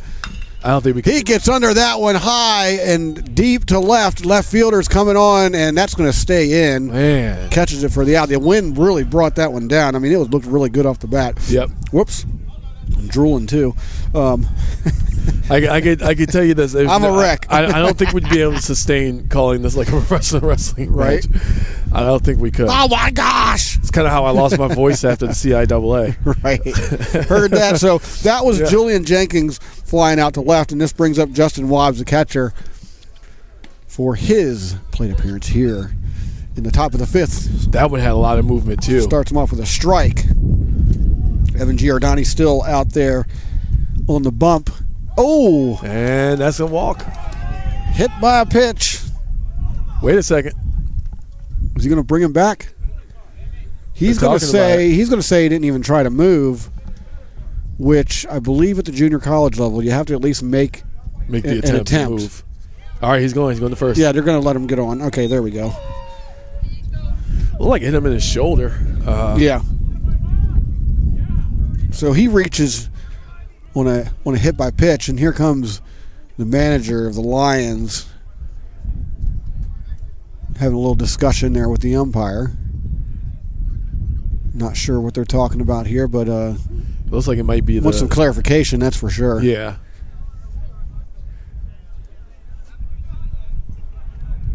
I'm getting closer as if I can hear.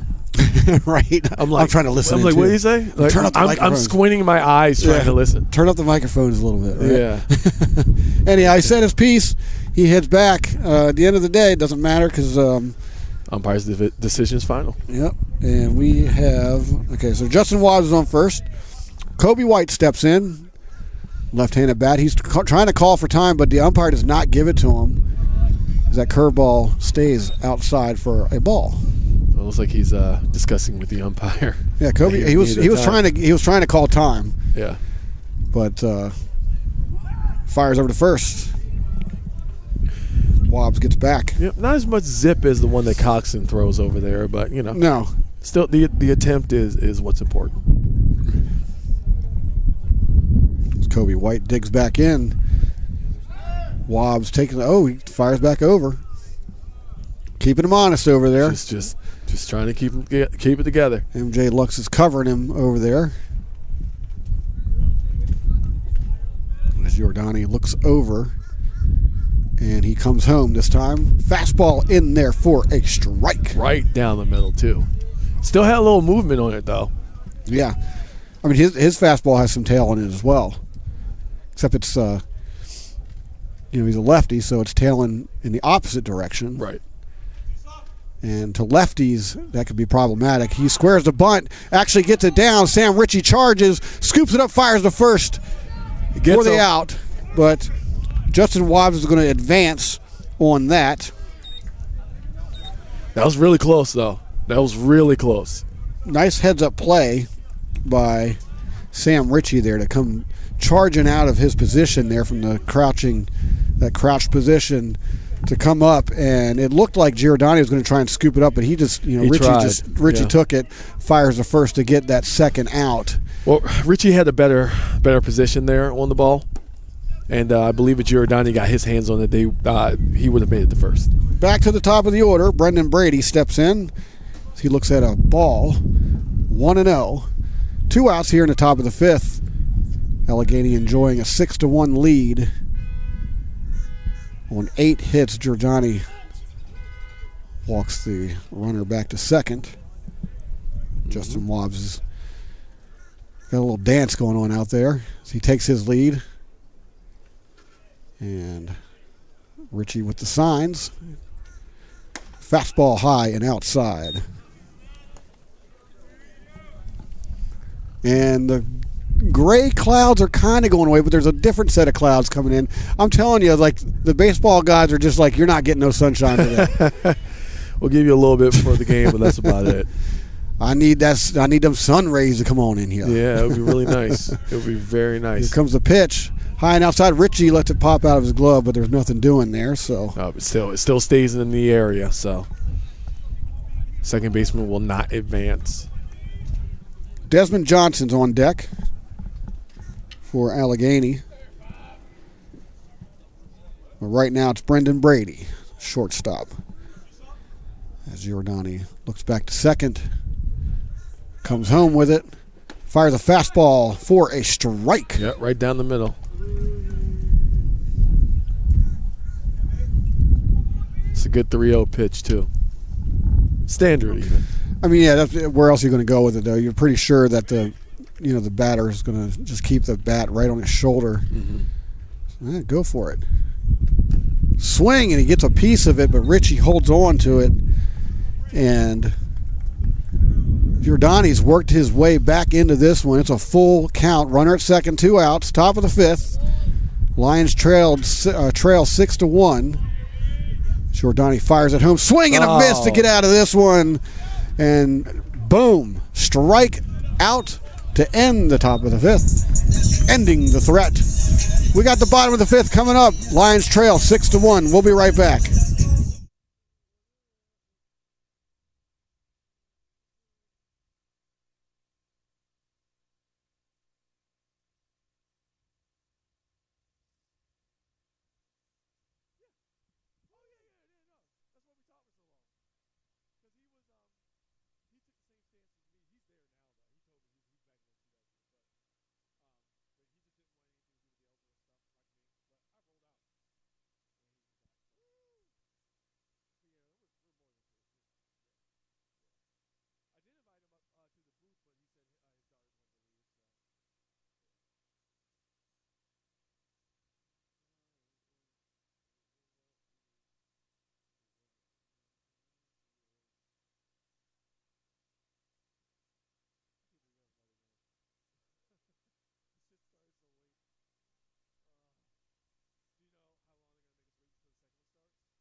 Welcome back, bottom of the 5th. Dundalk trailing Allegany 6-1 in this first game of a doubleheader today. 7-inning games. Remember, 7-inning games for doubleheaders.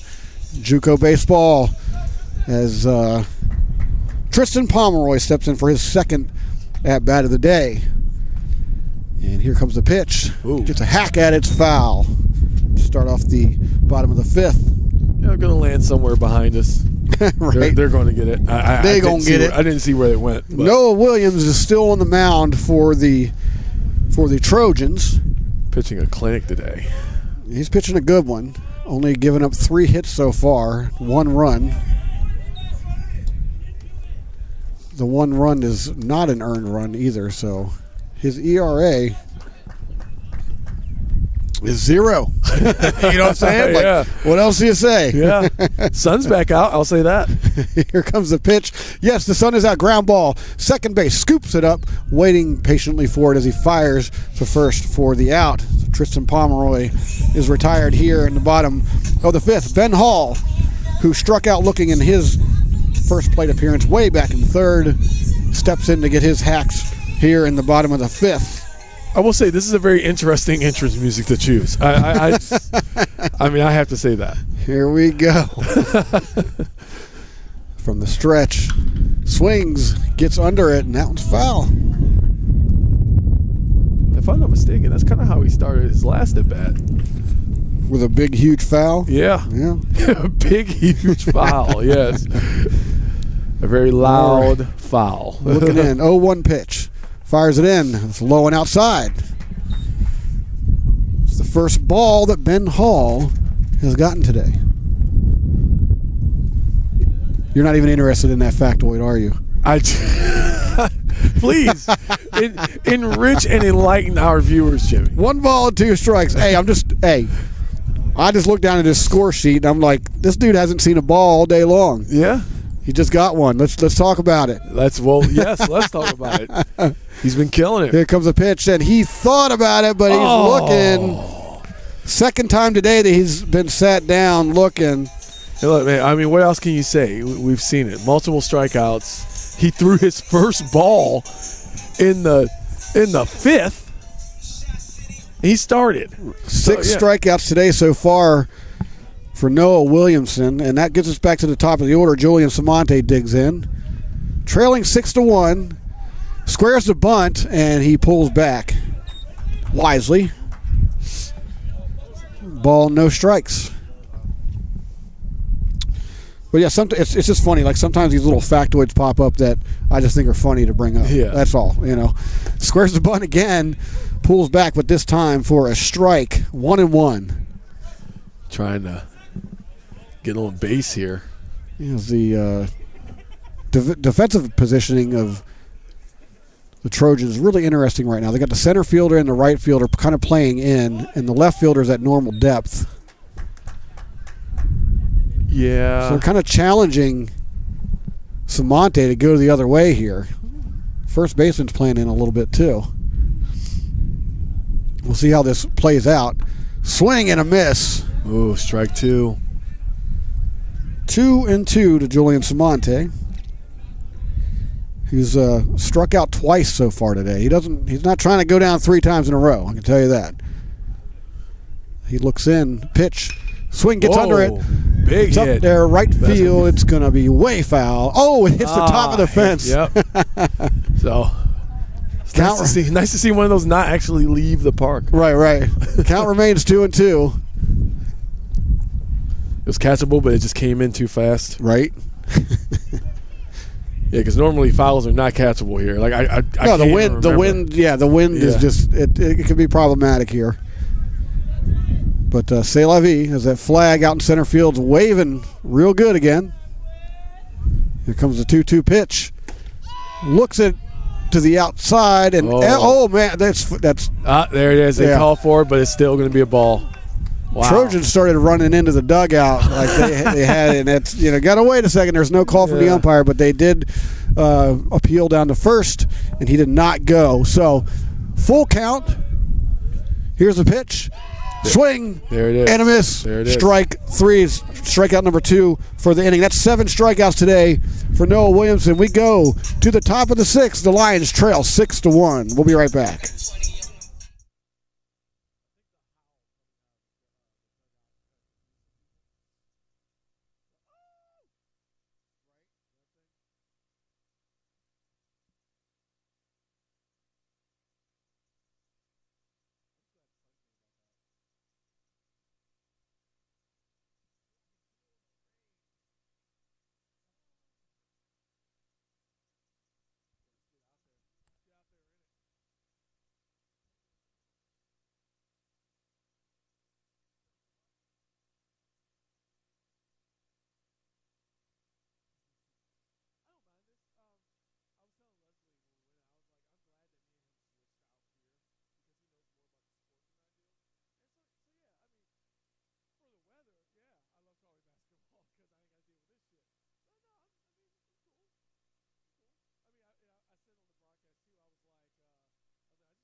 Top 6 coming up here right now.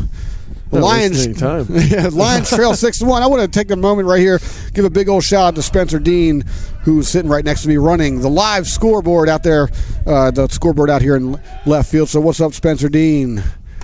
First pitch, strike to Desmond Johnson. As we start off top of the 6th. Remember, these are 7-inning games for double headers. There's another strike to the outside. Giordani coming out in the top of the 6th. He ain't playing. He is not.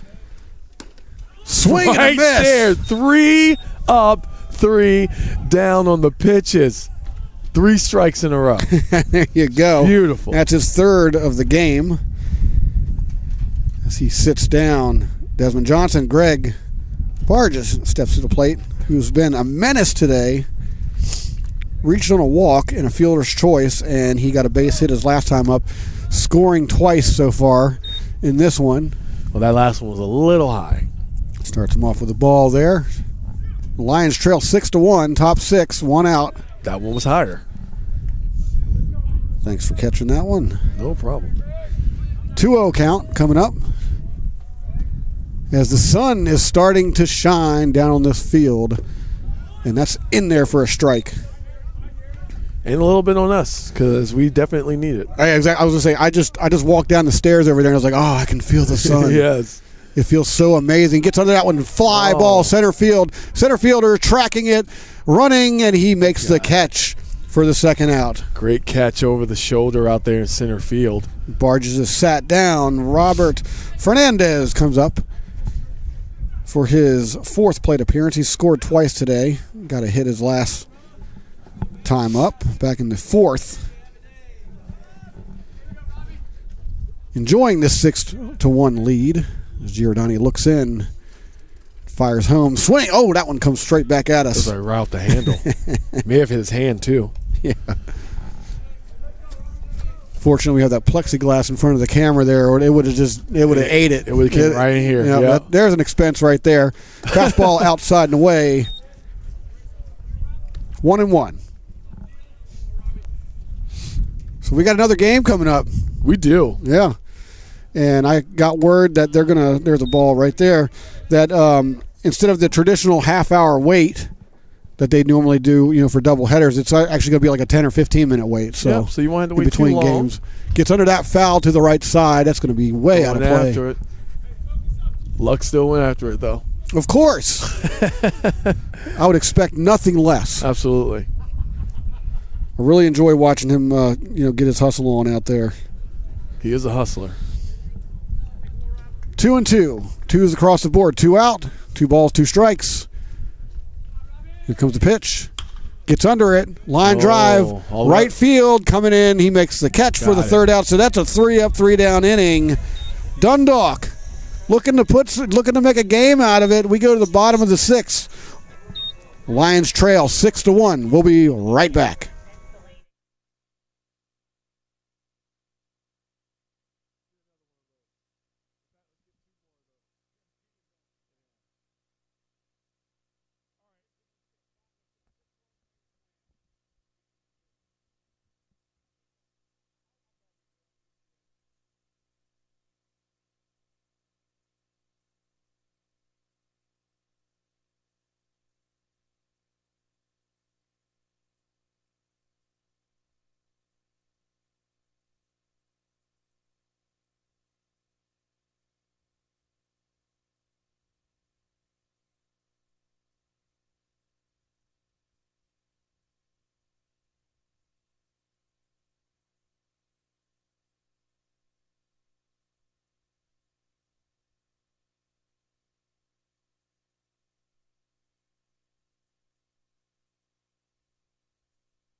Bottom of the 6th. Welcome back, YouTubers.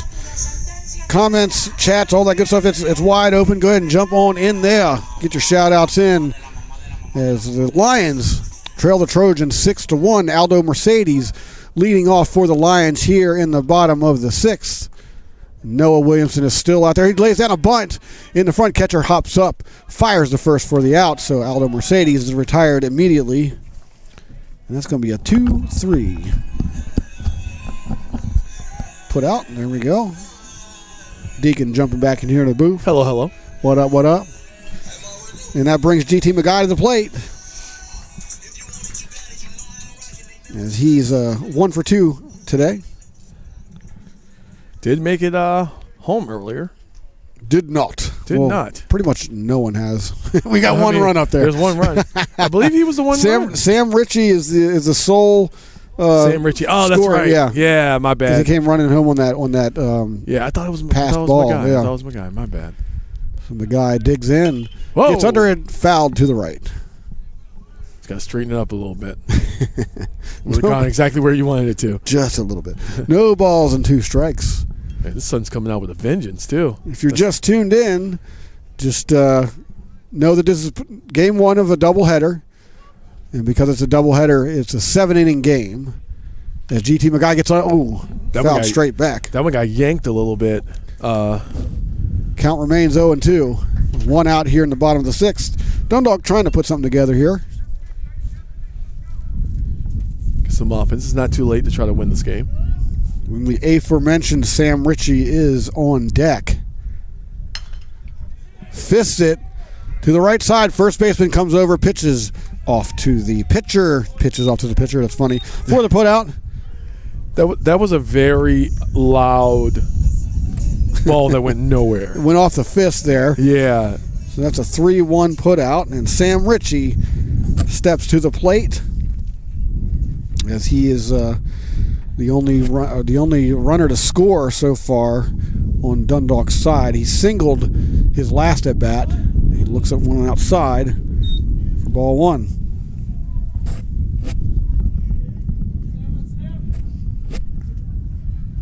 Williamson looks in. Catcher, interestingly, his little stance back there. He's got his leg kicked out, like the old school, Oh yeah, blocking the plate type thing. You know what I mean? Yeah. Like, I like seeing that. Comes inside.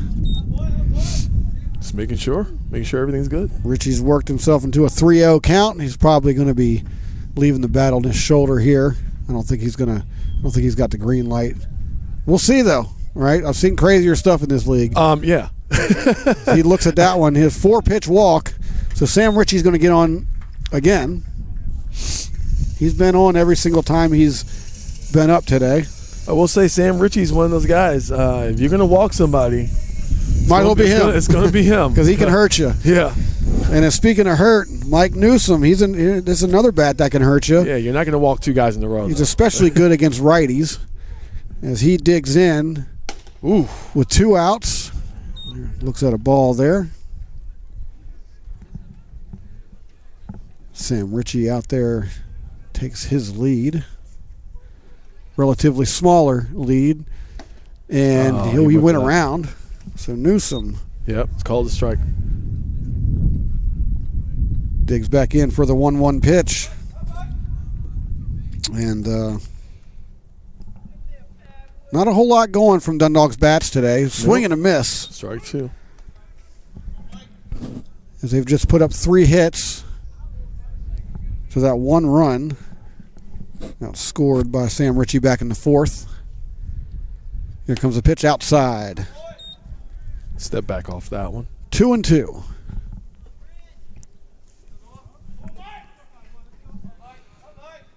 They're down to their last 4 outs in this one to make something happen. Gets a piece of it. Count stays at 2-2. Yep, he's going to remain up there. Where's it going to be? He's going to remain right up there. Right up there. I love it. I love calling games with you, man. Oh, man. Like he's just going to remain up there. Yeah. Well, he's going to be remaining up there. Here comes the pitch. He gets around on this one. That is foul to the right. Dropped right at the last second. Wow. So he jumped all over that pitch and wasn't able to straighten it out. So count remains 2-2. As they trail 6-1 here. Late in this one. Bottom of the 6th. 2 outs. Digs back in. And that one's high and outside. Thrown hard, too. So Newsom's worked himself into a full count. We've seen a lot of full counts today. But Noah Williamson's been really good about getting out of these. We'll see what happens here. As he gets under it, foul, straight back. He's going to have to go right back. Where'd that one go? It's bouncing out. It hit a tree back there. Oh, yeah. I see it's all the way down there. And the squirrel just started chasing it. Shut up. No, oh, my God. That's funny. Hold on. Hold on. All right, I'll call play-by-play on the squirrel. You call it on the squirrel. I'll stick to the game. So here we go. Throwing up some squirrel food today. Fastball low. Oh, no, that was well, he was already going to second anyway. It was not a fastball. It was more of a changeup. Needless to say, Mike Newsom draws the walk, so he reaches. Well, I mean, it is not out of the realm of possibilities, and I know it's something that you don't see often, but it's not out of the realm of possibilities for the Lions to stage any sort of comeback or at least get closer. Without a in the doubt. score. Without a doubt. Swing and a miss. Isaiah Coxon, DH, stepping in. He started the game as the pitcher, if you recall. Gave up 4 runs before he was pulled, and then Giordani came in, and he's been pitching ever since. He gets pizzed out when ground ball second, flips it over to the shortstop for the force out at second. 3 outs, so nothing doing here as Dundalk trails the Trojans 6-1. We head to the top of the 7th. We'll be right back.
Top of the 7th coming your way between the Lions and the Trojans. Allegany versus Dundalk here in what is now become a sunny day. We've had every season today. It's literally Maryland. Right, all in right. one day. The top of the 7th, Lions trail 6-1 as it's a foul ball there as Dylan Jones steps in and fouls one back here to start off the top of the 7th. Jones scored back in the first inning, that big first inning. I keep saying big first inning because it was. It was. It's literally the main difference in this game is he gets under one, pops it up, shortstop's running back, center fielder converges as he makes the out. Call that an old F8, baby. 1 out. Credit Tristan Pomeroy with that put out. As Zach Johnson steps in. High and outside. Oh, wait. No, it's a strike. Yeah. Took a second. I mean, I don't know. I'm not saying that. It did. I mean, this one, he goes back out. I figure if you're going to get that call, go back outside. That's exactly what Giordani just did, but he didn't get the call. Now it's 1-1. 1-1 pitch coming up. Yeah. I was going to. All right, so wait a second. Pop up. Going out. MJ Lux is hustling back to get it. He might. He cannot get to it. Nobody can get to it. Yeah. No, I was going to say we have that sometimes where when the ump makes a call and obviously we know when we look at each other that it's not something we necessarily agree with. Right. But you keep that opinion to ourselves. Yeah, that's not for us. Sometimes. That's not for us. Sometimes. Sometimes, right. Yeah. Just sometimes. So Zach Johnson digs back in. 1-2 count. Giordani fires home. High and outside. And the wind is coming back. And what are you going to do? Nothing. Complain. Yeah. And we do it a lot. It's the least we can do. So now we got a full count here to Zach Johnson. And everything's flying all over the place here. Gets under it.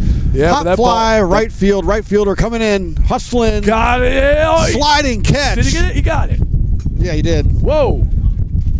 Nice sliding. Sorry, my coffee thing just went flying at me. Well, the whoa was because things started flying in general. Exactly. So on paper, That's a simple F9, but in my notes, that's going to be a sliding amazing catch. Yeah. Right? By Mike Newsom out there in right field. Here comes the pitch. Gets under, foul. And that's going to, yeah. Oh! Nothing broke. It was just really loud. It was definitely loud. Julian Jennings stepping in. Take his hacks here. Top of the 7th. Swing and a miss. Got a little piece of it, but Sam Ritchie holds on. 0-2 count. Gets under it. Second baseman, right fielder Mike Newsom comes in. Another sliding catch to end the inning. 1, 2, 3. 3 up, 3 down. So nothing doing here. No runs, no hits, no errors. We go to the bottom of the 7th. It's do or die time for the Lions. They need to put up 5 to stay alive. We'll be right back.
And we're back, bottom of the 7th. We have a substitution here. So looks like MJ Lux is having a seat, and Kenny Nichols is stepping in.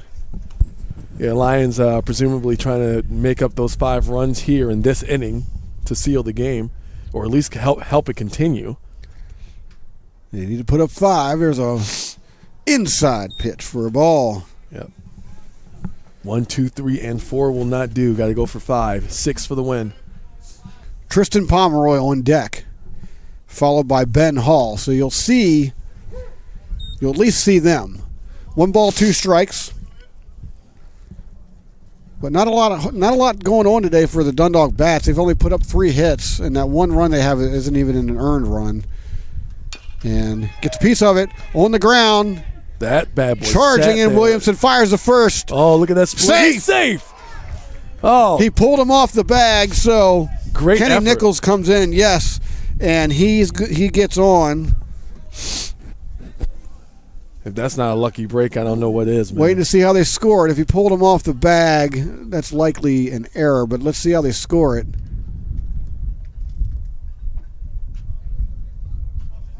Williamson did have to come charging in on it. It wasn't like a standard play. Yeah, you know I what I'm mean, saying? he basically had to. he get in a split formation. Yeah. In order to try to catch that and make it happen. And well, the call from the umpire was that he pulled him off the bag. He was pulled off the bag, rather, from the throw. Yeah, he's stretching out. And now they're talking. Yeah, I'd be stretching too, man. I mean, yeah. I believe that. Umpires have converged. They're talking about it. And, yeah, they confirmed that he's safe. So Kenny Nichols is on to start off the bottom of the 7th. Dundalk's in business here. No outs. They got a runner on first. And Tristan Pomeroy. Oh, they're still shouting instructions back over here.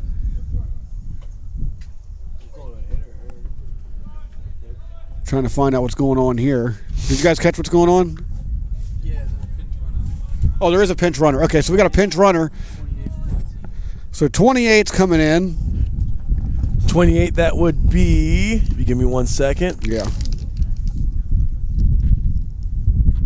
That would be Sean Citron. Sean Citron. We haven't seen him a lot this he's year. a freshman. He's only been in 3 games so far. Pitch gets under it, foul. So Sean Citron, I think he made it into one of the last games. I think he is just a pinch runner. He does not have a batting average, but he does have an on-base percentage of .500. There you go. Lined. Oh my gosh! Takes it right off the shin. The coach out there, first base coach out there, takes one off the shin. Ugh. Go ahead, take your time, walk it off, because those do not feel good. No. It just took one right off the shin. Any hard object in the shin is not going to be something that you hope for. Any object off the shin. Yeah. No. You want to see me cry? You hit me in the shin with a pillow, it's over. I was like, yeah. You want to see me cry? Just touch my shin. Oh man. So no harm, no fouls. He's up there. Coach still standing in there at first. Citron takes his lead, and Pomeroy digs in. Citron takes off, but that's foul. He's gonna have to come back.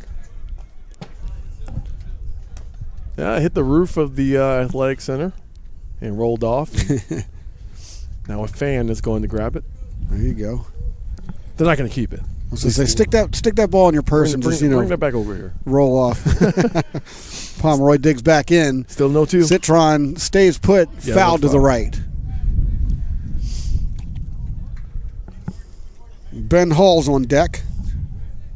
Well, I'll tell you what, with the sun out, that temperature went right back up.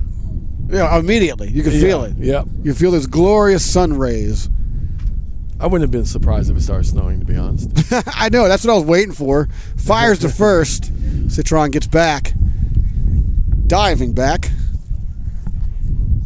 And Tristan Pomeroy steps out for a second here. He's back in. Looking at an 0-2 pitch. Williamson fires home. Runner takes off. Pomeroy swings, misses. Catcher can't hold on to that one, but he fires the first to complete the strikeout. So Citron moves to second. Citron was already there by the time the catcher had grabbed that ball. Mm-hmm. He's fast. He already had a lead. Adjusting my little scorebook here. So Pomeroy has a seat. We got one out. Ben Hall steps in. Big swing and a miss. Start his at-bat off with a strike. Citron's out there at second. Looking to make some noise here. Citron, the speedy Citron. Ooh. Another big swing and a miss. He pulled a string on that one. It looked like a fastball off the hands, but it just dropped. Next thing you know, it was far over to the right. Excellent changeup right there. That's what he's been doing all day long, though. Just here's one low and outside. Yep. He wanted him to chase after that. But Ben Hall luckily did not. Yeah, Noah Williamson is still out there. He's looking for the complete game here. Yeah. Giving up 4 hits on 1 unearned run. There's a grounder to third. Third baseman scoops it up, fires the first for the out. Citron takes off for third, and that is a double play to end the game. Wow. So just like that, Citron is thrown out to end this one. So the Lions fall in game 1, 6-1, in a game that started late. We didn't get the first pitch till around 1:30, and their box score, 1 unearned run on 4 hits. They put up 2 errors today, and the Trojans victorious in their 6-run, 8-hit, no error effort. And I'm just saying, if we do a player of the game, I'm just going to say it's Noah Williamson. Yeah. As he puts up 7 strikeouts, gives up 4 o'clock. Okay, gives up 0 earned runs. Impressive right there on just 4 hits. Very much so. In a 7-inning game. So yeah. Noah Williamson, I'm just going to write him down. For the Trojans, he is the flame player of the game. How about that? Hey, the flame player of the game. Flame player of the game. There we go. And then on the Lions, like Sam Ritchie being that only run, an unearned run back there in the 4th when he came running home on a pass ball. But other than that, there wasn't a whole lot going with the Lions bats. today. Aside from that first inning as well, the pitching was really solid. Aside from that first inning, giving up 4 runs in the first, followed by 2 later on. But that was a killer. That first inning was a killer. It was, and I mean, they're even like. The Lions were never really able to bounce back off of that. But you know what? There's another game starting in a half an hour. So starts at 4. So the story of this one, the Trojans end their 3-game losing streak. They're back in the win column. Dundalk extends. They're now in a 3-game losing streak. So game 2, that's going to be another one of those games like who wants to do something here, right? So Dundalk definitely is looking to end a losing streak in that game. And first pitch is at 4 o'clock, I just heard. Yes. Correct? Yep, that's what Leslie said. First pitch at 4 o'clock, so it's about a half an hour away. Yeah, so about a half hour. So stick with us. We're going to leave the stream. We're just going to keep it going live. Get in the chat if you want. Let's talk some stuff. You got any shout-outs for the next game, go ahead and get in there as well. We'll be back in about 20 minutes. We're going to get on the air a little bit early, do some talking and all that good stuff. So if you want a pregame shout out or anything like that, please get to it. And also, I forgot, we got a birthday party or a birthday to announce when we come back. So we will do that. Yeah, we will do that. So good to see you again, Deacon. We'll be back in 20 minutes. Y'all hang in there. Again, one more time, the Lions lose game 1 of this doubleheader. They fall to the Trojans 6-1 on an amazing pitching performance by Noah Williamson of the Trojans. Hang in there. We'll be back in about 20 minutes. And for Deacon Storm, I'm Jimmy Flame. We'll be right back in a bit, in 20 minutes, actually. I'm getting off this microphone right now. I'm done. I can't stop talking. I'm done. What's up, Rick? Shout out to Rich Barnett. He's right behind us. Shout out to Jennifer Robbins. She's sitting right behind me. I can't get off the microphone. Yeah! Anyhow, we'll be back. All right, late.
And welcome back, YouTube. Game 2 of this doubleheader right around the corner coming up. As the Lions fell 6-1 in that opener, game number 1, registering just 3 base hits in that game, and then Sam Ritchie with the only run by the Lions in a game. Noah Williamson pitching a gem for the Trojans. Game 2, though, will feature for the Trojans, taking the bump is Nick Berryman. We'll get some info on him in a minute. And the Lions are going to send Ben Hall out to pitch for them. So game 2 coming up. Lions have now dropped 3 straight. Back on April 2nd, they dropped a doubleheader, both games, to Essex, the Essex Knights, one of the sister campuses of CCBC Dundalk. Dropping those 2 games, and then they just dropped the opener here. After being on a bit of a winning streak prior to that. So Dundalk trying to turn it around here again in game number 2. Again with Ben Hall taking the bump for the Lions. Starting lineup for the Trojans, similar to the first game with a few exceptions here that I'll get to in a second. But leading off is Brendan Brady at shortstop, followed by Desmond Johnson playing left. Greg Borges at second base. Robert Fernandez is catching. Dylan Jones, the first baseman, followed by Andrew Butts, the DH. We did not see him in the first game, but Andrew Butts is DHing for the Trojans here in game 2, followed by Julian Jennings in right field, Zach Johnson at third, and Kobe White in center field. And again, taking the bump for the Trojans in game number 2 is Nick Berryman. Now over on the Lions side, again, similar lineup to the opener with a few exceptions here. Sam Ritchie is going to DH this game. He's not catching this game. He rarely catches 2 games in a row anyway. But leading off is Julian Samonte at short. Ivan Gonzalez left field. Doyle McNew's coming in to catch, followed by the aforementioned Sam Ritchie at DH. Mike Newsom in right field. Isaiah Coxon at first, who pitched in the first game. He's over there at first here in game number 2. Devin Hollingsworth at third, Tristan Pomeroy, the center fielder, and Aldo Mercedes completing the batting order right there. He's playing second base today. So the Lions looking to turn this thing around. Game 2 is coming up shortly. Actually, it's coming up like right now, it looks like. We're going to get this one started. As the Trojans send Brendan Brady, the shortstop, to lead this one off. So top of the first, we're underway. Game number 2. First pitch is coming. Squares the bunt on that one. That's in there for a strike. 4:02 first pitch, and we are underway. Game time temperature 55 degrees, mostly cloudy. There's a base hit, or not a base hit. Ground ball, second base, scoops up, fires the first for the first out. Quick one out here in the top of the first. Brings Desmond Johnson to bat. As I was saying, game time temperature 55. Some breezes coming in from center, gusty. I would add. And there's a threat of rain coming up around 5 p.m. But we'll see, because it's kind of, we had a little bit of a drizzle in that first game. What's up, Deacon? Hey man, what's happening? Chilling, just getting this game underway. And there's a dribbler to third, foul. Yeah, the game got underway and I had no idea. It's okay. That's why I'm here, brother. I got your back, man. You know that. I heard the ball hit the bag. I turned around like, what? Oh, they're just practicing. Yeah, I thought that was, thought we were good. But hey, we are good. We're here. So clouds are still out. The sun's trying to come in here and there, but we'll see what happens. And that one's in there for a strike. 0-2 the count. As just in case you missed it, that bat, the ding you heard was Brendan Brady grounding out to second to start this one off. Yeah. I caught it when I turned around. I saw the end of the play. Ben Hall's on the mound for the record. Number 10. We don't have those buzzers like they do in basketball out here. There we go. Swing and a miss.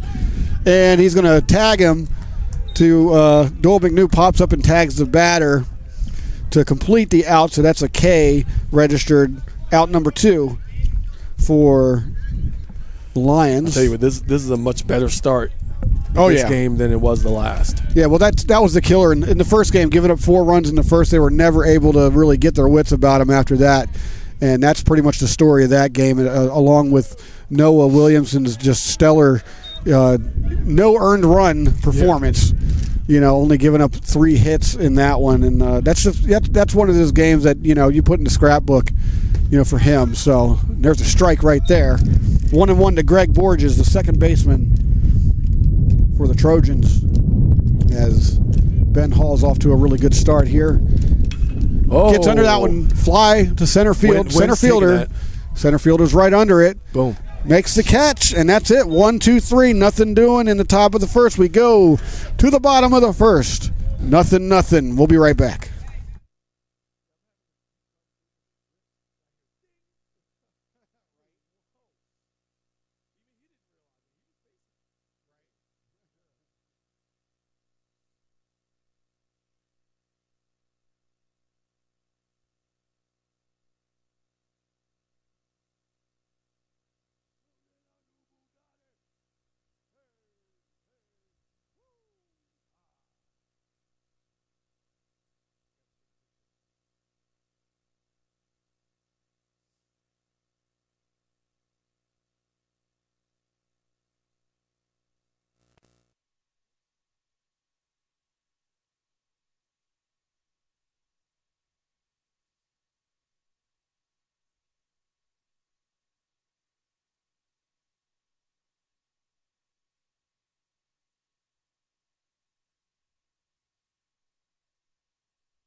Bottom of the first.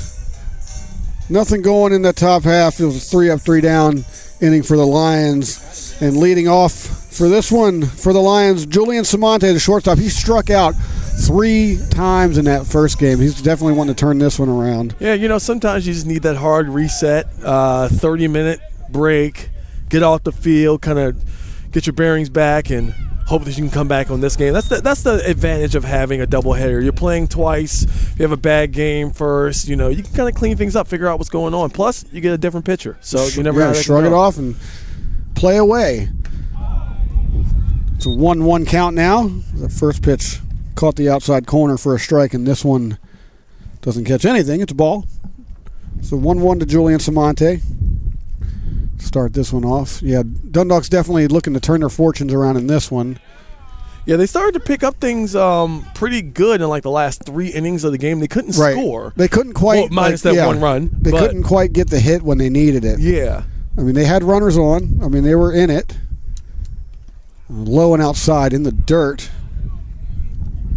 2-2 to Julian Samonte.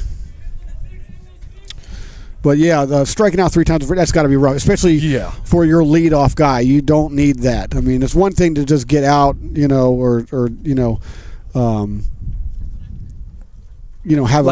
a bad performance, but striking out 3 times is not what you want to see from your no, not at all. From your leadoff guy. Full count.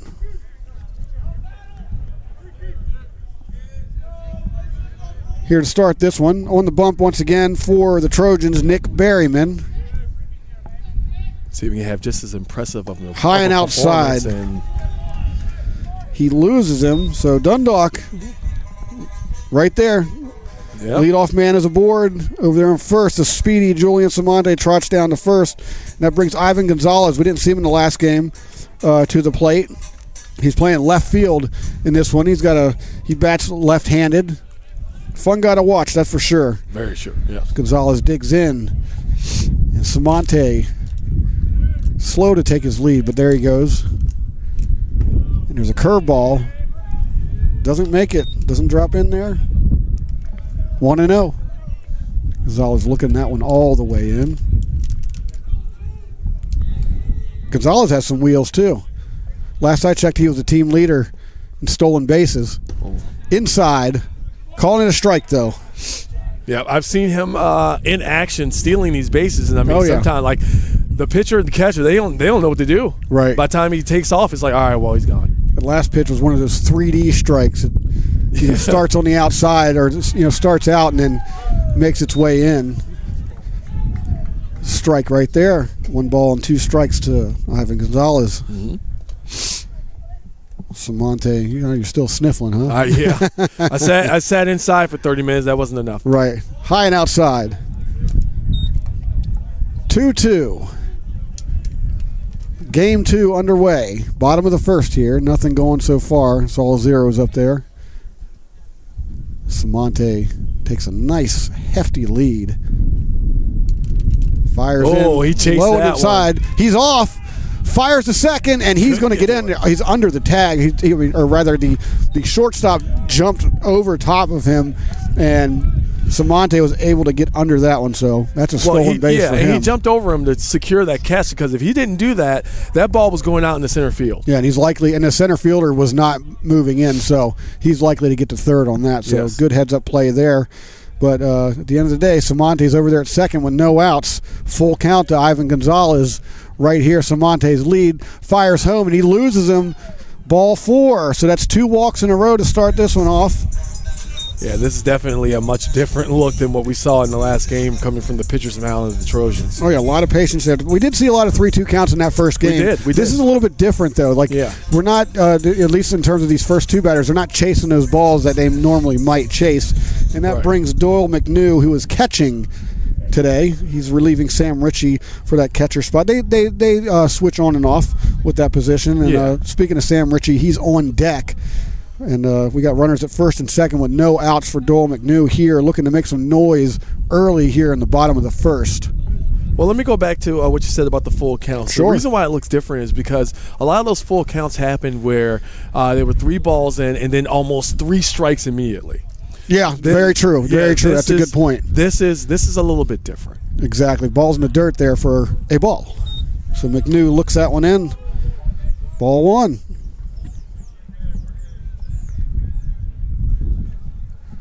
So 6 balls. Or rather, 7 actually. Yeah. 7 balls to start this one off with just a couple of strikes there. Like I said, it's a whole doing my quick game. math, yeah. The quick maths. Curveball drops in there for a strike, just what the doctor ordered. Man, there are some... For Nick Berryman. We keep an eye on this pitcher-catcher marriage going on here on the Trojan side. Mm-hmm. Runners lead. Yeah. Fastball too low. 2-1 to Doyle McNew. He's got some power. That he does. We've seen him jack a few here. And again, this is game 2 of a doubleheader, so it's 7 innings. Unless the mercy rule takes effect. Which it almost did last time. Up. On the ground, gets through, base hit. Around third, Samonte. Samonte is going to score standing up, and the Lions with an early lead, 1-0 here in the bottom of the first. Now this is kind of like it's like a continuation of what we were seeing at the end of the last game. They were finally starting to get their bearings together as far as getting guys out there on the diamond, on base, and finally it pays off here, a 1-run lead. Runners at first and second, no out, and Sam Ritchie, part of that dual threat, him and McNew. He's in the DH spot for this game as he digs in. Yep, and McNew, he actually came in with a .396 batting average, coming out of 53 at-bats. Fastball to the outside for a strike. There's Nick Berryman, a little bit of trouble here in the bottom of the first. like night and day, you know? I told you, it's almost like that any given Sunday rule. You know, Yeah. you're playing two different games here with the same people, and you got different Gets results. under it, foul. Yeah, Noah Williamson in that first game, it's like his fastball just absolutely miffed the Lions' bats. They couldn't do anything with it. And he had a really good changeup to follow it. It was like he was pulling a string on that ball, and just Dundalk was never able to really size him up. As the umpire looks back and he's instructing someone to grab that. And what I'm watching here ball. too, and this is why I was paying attention to it, there seems to be a lot of miscommunication going between the pitcher and the catcher on the Trojan side. Just regular throws. Yeah, we'll see how this plays out. But yeah, you're right. Yeah, absolutely. Like the catcher threw it to the pitcher, and he had to jump and get off the mound to catch it, and that was just a ball. Like, hey, here's the ball. Right. You know, like fastball low in the dirt, right there. And who knows what's going to happen if they have to communicate through that sort of play in the middle of a play. Yeah, absolutely right. 1-2 pitch coming up. No outs. Runners at first and second. Dundalk's already got one on the board here. Oh. As Richie gets a little piece of it. Scooped up by the shortstop, fired to first, and Richie is retired for the first out. But Lions don't get out of that situation with at least 2 minutes in scoring position on second and third. Yeah, McNew moves up to second. Gonzalez moves to third. On the Sam Richie. Yep. And what do you call that? Now. Like dribbler or something like that? Yeah. It took a long time for that ball to reach the shortstop. It was so long I was kind of mesmerized by it. I was like looking at it like, okay, you ever going to come in for this one? Yada, yada. And that, again, that's the home field advantage that Dundalk has. They know this field. Alleghany doesn't necessarily have a lot of experience out here. So correct, yeah. They're expecting these balls to come flying at them a lot faster than that, you know. Yeah. But the grass just eats these balls up on the ground here. This is slowing them down. That brings Mike Newsom to the plate. He's playing right field, as he did in the first game. Yeah, can he bring the 3-run homer? He can. I've seen him do it before. In the dirt inside. Ball one. He gets that right pitch, yeah, and it's out of here. But the wind is also a factor, and it's not blowing in the direction of where the ball's going to go. It's blowing in the direction of home plate. Right. So Dylan Jones and Greg Borges are playing in really shallow here on the infield, trying to protect from getting that run. Did he go around? They appeal. And that is a strike. 1-1 to Mike Newsom. Defense playing in. Outfield, regular depth. They're trying to protect against the run here. Fastball inside for a strike. 1-2 to Newsom.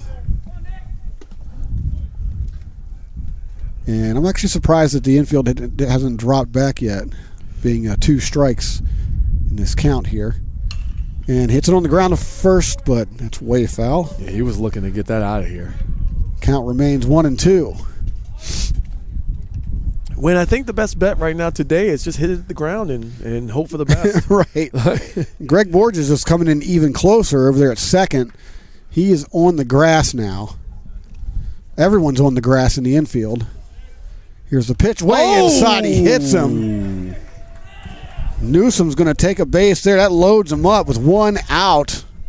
And coming up next, Isaiah Coxon, dangerous bat coming to the plate now. Yep. Isaiah Coxon, as you recall, started the game 1 as the pitcher, gave up 4 runs in that first inning. Uncharacteristically, I would add. It was a kind of a weird inning, you know what I mean? That was pretty much the story of that game. But then, he comes in and has himself a pretty good offensive game, and here he is in his first appearance here in game 2 with the bases loaded and just 1 out. Yep, came in today with a .286 batting average. Got a couple hits last game. Looks at a curveball for a strike. As Coxon digs back in. You'd love to see that pitch again. It was kind of hung up there. Those are home run balls right there, but nothing doing. Pitch. He gets it again. Drives it out to center. Center fielder's right under it. But the tag up. Yeah. Gonzalez is tagging, and he gets in there.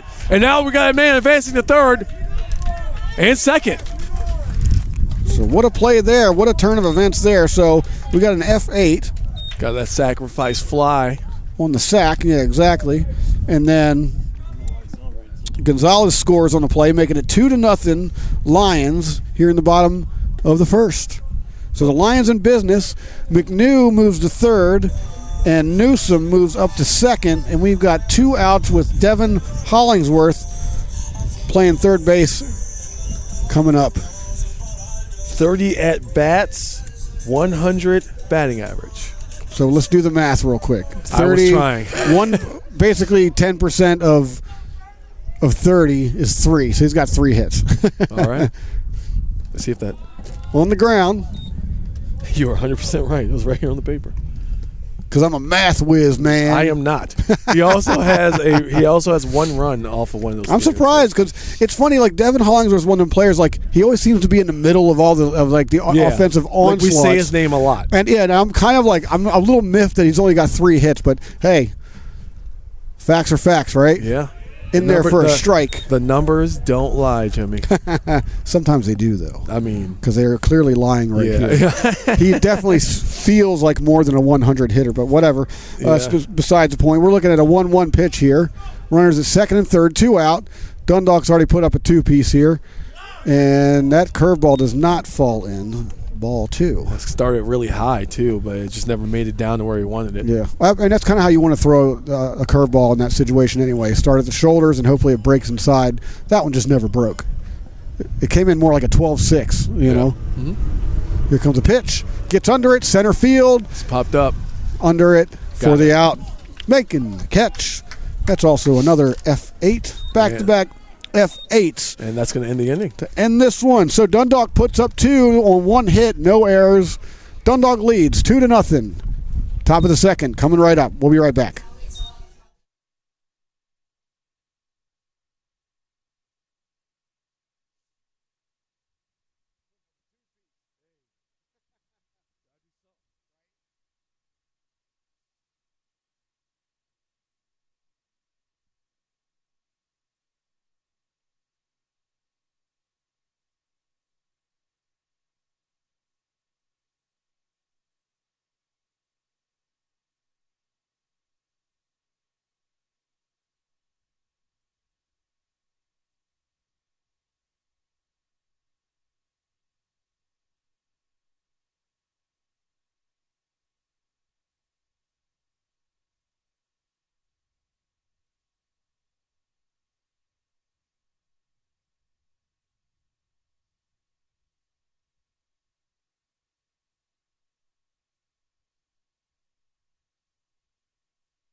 Top of the second, Dundalk Lions lead this one 2-0. Allegany, the Allegany Trojans are here in Dundalk for this doubleheader, game number 2, well underway.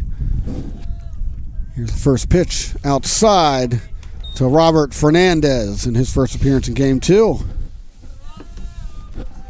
See, I like this we don't get drama with this not that much. Yeah, he calls it. See? Yeah, he's just like hurt. Here we go. This is Jimmy Flame, Deacon Storm, rocking it out here in game number 2. Whoa. Rips it down. That's foul. Got more than a piece of that one. He did. He barreled it, but he was way too early. I thought for a second, man. It was just the way the positioning and the hit looked. Right. Well, we're standing behind a fence too, so yeah. Sometimes it's easy to inside. Easy to lose those balls sometimes. Yep. Robert Fernandez catching. Digs in. Ben Hall looks in. Fires home. Got that. Hits it on the ground. Second baseman gobbles it up. Boom. Fires to first for the out. That's 4 retired in a row for Ben Hall. Good showing out here defensively and offensively so far for the Lions. Yeah. Sometimes just take some time to warm up, you know. Solid start, that's for sure. All right, here we go. In there for a strike. To Dylan Jones, the first baseman. There was a little drama there. Oh, this is pretty cool. look who just followed me on Twitter. That one's in there for a strike as well. Nice. So the Trojans just followed me on Twitter. I'm going to follow them back. Bam. So shout out to y'all for following me. I get no love, man. At Jim and Flame 77. Yeah, don't forget to follow Deacon's Voice. I get no love. At Deacon's Voice. So I'm going to call out the Trojans and say, yo, you gotta follow the broadcast partner as well. Let me check. Yeah, check. Let me check. I'm not going to speak too soon. Before I start tripping. Right? Nah, man, no love. No love? No What? love. Okay, I got your back. That's strike 3. Look at that. It's probably because I'm over here like, hey, nice strikeout. Strike 3. 5 up, 5 down so far. So that's the second strikeout recorded by Ben Hall today. And then wanted to give another shout out to Kevin Eck for throwing out the ceremonial first pitch in game number 1. Yep. Former broadcast partner of mine. Yeah, gets a piece of it foul. Yeah, you've worked with him before. You know, yes, that guy's, he's been a writer for WWE. He was the editor at WCW Magazine back in the day. I mean, writer for the Ravens still. Current writer for the Ravens. Yeah, he's worked for the Baltimore Sun. He's been in the sports world for a long time. So it was really a real cool treat to have a person of local notoriety like that come out and throw the first pitch. And it won't be the last time. Not going to reveal any more names, but, you know, right? we have more coming. Are we going to get Honky Tonk Man? Because you know that guy's always at baseball games. I was thinking of a clever comeback for that one. No need for a clever comeback. Dude, if we get Honky Tonk Man, I'm going to be like, yeah. All right, there's a strike right there. Because, you know, I think every baseball team I've ever worked for had the Honky Tonk Man come out at some point. I mean, he's around here somewhere, I'm sure. Outside. So are you saying we are going to get him? I'm not saying that. Are you alluding to that? I am not saying that. Okay. I don't make those decisions. I just wanted to covertly give Honky Tonk Man a shout out. I see. From the broadcast booth today. That's really what my motivation is. 2-2 count. Because he's a Honky Tonk Man. That's right. Whoa. That one's out. It's That's popped up. Back. Oh, my gosh. Oh, dives. Did he get it or you miss it? He did not get it. Oh, I see it on the ground. It fell in the mud, dirt, it did grass not bounce looking thing over there or whatever. So count remains 2-2 to Andrew Butts, the DH. This is our first look at him today. Yeah. To Andrew Butts. He did not appear in game number 1. But yeah. Once again, shout out to Kevin Eck. Thanks for coming out today. You can follow him at the Kevin Eck on Twitter as well. We got Twitter shout-outs, right? A lot of Twitter shout-outs. That's what it's all about. And you can always follow me at Deacon's Voice. Yes, Deacon's Voice. Yeah. I'm going to tag you in something and get, get something going here. Get something happen because apparently I ain't, Full count now. That ball misses. Andrew Butts. 2 outs. Having himself an AB. And that one drops in there for a strike. Right in there. Woo! Excellent pitch right there. That curveball exactly where it needed to be. Yes. 1, 2, 3. 2 strikeouts in that inning. Nothing doing. Dundalk leads 2-0. We head to the bottom of the second. We'll be right back.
Bottom of the second, Dundalk leads this one 2-0 early on here. And leading off for the Lions is Tristan Pomeroy. He's out there in center for game number 2 here of this doubleheader. And again, the Lions lead early on here 2-0. And on the bump once again, Nick Berryman still out there for the Trojans as he delivers the first pitch low and away for a ball. Yep, Pomeroy coming in today with that 120 batting average off of 25 at bats.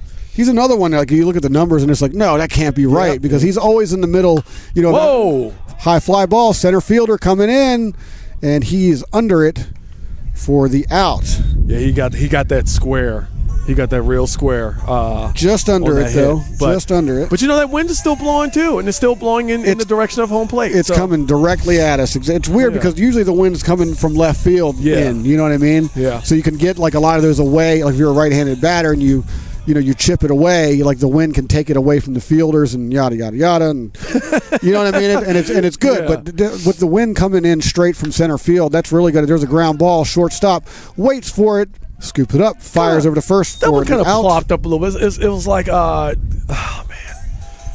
hitting it with a wedge. There you go. Golfing. Thank you. It was kind of like a wedge. Yeah. Yes. So very quickly, 2 outs already. We go back to the top of the order as Julian Samante, who scored in the first inning. He also got on base with a walk, kind of coming back from that, not so good first game where he struck out 3 times, as he looks at a ball low and outside. That could have gone either way.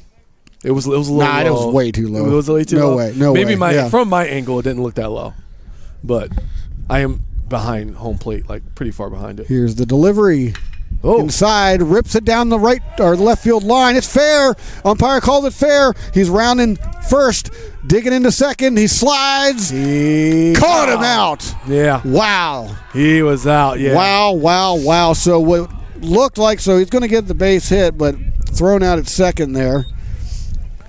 So register another hit there for Dundalk, but he is thrown. He's gunned down there at second, and that's technically a 3-up, 3-down inning. So just like that, the side is retired. And we're in the third. Nothing doing.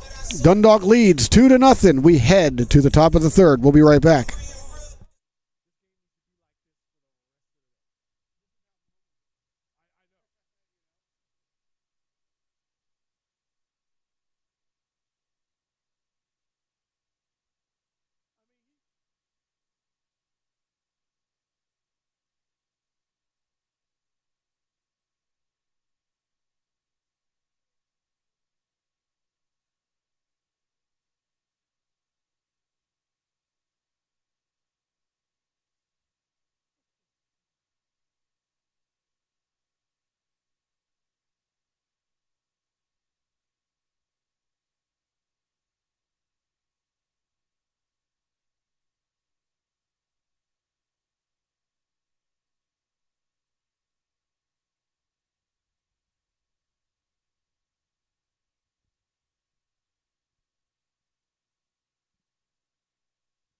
Top of the third, Lions 2, Trojans nothing. Game 2 of a doubleheader. And Julian Jennings is going to make his first plate appearance here for the Trojans in the top of the third. Ben Hall still out there. He's retired 6 batters straight to open this one up, and there's a foul right there. Yep, currently throwing a no-hitter. Yeah. Let's keep it going. Oh, why did you have to mention that? You did. Oh my gosh, there it is. You just blew it. There's a hit right there. No longer a no hitter. You know the rules, man. I mean, and just right on brand. Right on brand. Literally right after I said it. Julian Jennings goes the other way with a ground ball that splits the infield and, or rather, the second baseman and the first baseman. And gets on base, so there we go. No more no-hitter. We don't have to talk about it anymore. See? There's a swing, grounder. Second baseman, bad hop. He scoops it up anyway. Pitches to first. Oh, he does not get the lead run, or he gets the lead runner, but he can't get Zach Johnson. So Zach Johnson's going to reach, and Jennings is going to be put out on the force. So let me write that in here in my little notes here. And that brings Kobe White to the plate.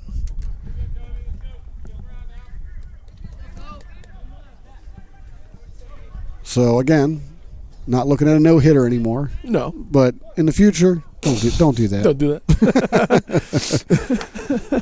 Fastball high and outside. I will remember this day for the rest of my days. That cracked me like every time. Every time, it's like you mention it, like the next pitch is like, ping, going the other way. Like, man, you don't expect it to happen like that, but it did.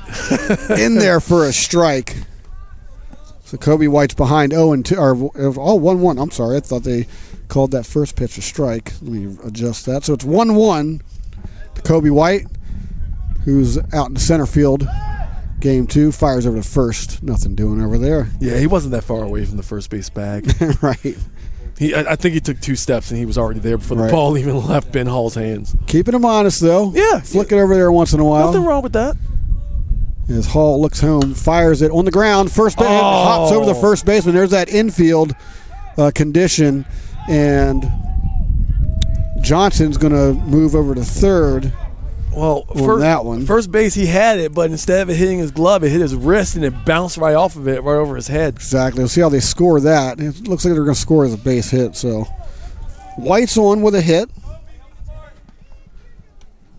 So just like that, we got 2 singles in the inning. When prior to that, it was a no-hitter until you decided to start talking about it. I merely did my job.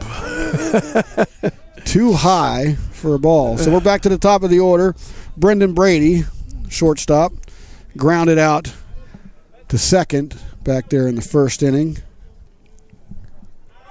And that one's too high. Going for second. Nope, throw's not in time. Yeah. Doyle McNew has a cannon for an arm, though. It just dropped. Yeah, he didn't keep it up high enough. 2 balls, no strikes. I mean, and there's a Brendan sweet Brady. spot. You don't just whale the ball out there. Like, you got to hit that sweet spot to know exactly, not to overthrow and not to underthrow. All right, so 1 out, runners at second and third. That ball's outside. 3-0, just like that. So the fortunes might be turning here to the tides of the Trojans. Was that poetic enough or what? It was. But guess what? Now we also loses have them. Yeah, we also have now at this point Bases loaded. Bases loaded and the double play opportunity to get out of this inning without any runs being scored. Best case scenario for the Lions, of course, is they lead this one 2-0. Top of the third, 1 out, bases loaded, and that brings Desmond Johnson, who struck out in his first plate appearance, looking at a strike right there. 0-1 the count. Johnson digs back in. Ben Hall looking for the signals, looks back to second, comes back home. The curveball hits him. He's going to give up a run. Directly into the center of his back. So around the bases everyone goes. I believe that is the 3rd hit by pitch this game. Not this game, no. Today. Yeah. Okay, yeah. They all run together. Right. So the Trojans are on the board. They get a run there on that mistake by Ben Hall. Zach Johnson scoring on that play.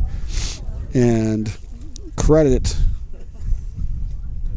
Desmond with an RBI there.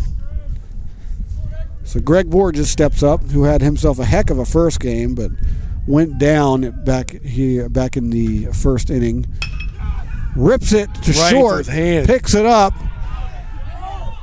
Did he? Oh, he pulled him over, and a run's going to score. Oh man, hold on. We're gonna have to figure some things out here. He didn't tag up after he caught it. It looks like, and if that's the case, then that second run doesn't count. They can argue all they want. The call's been made. I mean, I think Dundalk has a valid argument here. Yes, they do. That someone needs to just grab Hall, put him back on the mound, and be like, look, run scored. I mean, we don't have the replay out here. Right. We can go back and look, but we don't have the replay out here. And now they're going to check on the player. Oh. It did appear that the force should have. I mean, that should have been an out. But then again, we're sitting behind home plate. We don't have a close-up look like the umpire out there does. Yeah. So needless to say, heck of a catch right there on the line drive by Julian Samonte, and even more, heck of a heads-up play to flick it back over there to second, where Aldo Mercedes was covering, and it looks like the runner is good. Back up, wiping himself down. Now I got to figure out who scored on that play. It was pandemonium. I know it was there for a second. Yeah. You know, all the distractions happening and whatnot. But needless to say, it's a 2-2 game. And I'm pretty sure that was Kobe White. I'm gonna have to. I'll double check that. But for now, was that Kobe White that scored? Do you guys know? Yeah. It was. Okay. So there we go. Kobe White scores. It's a tie ball game.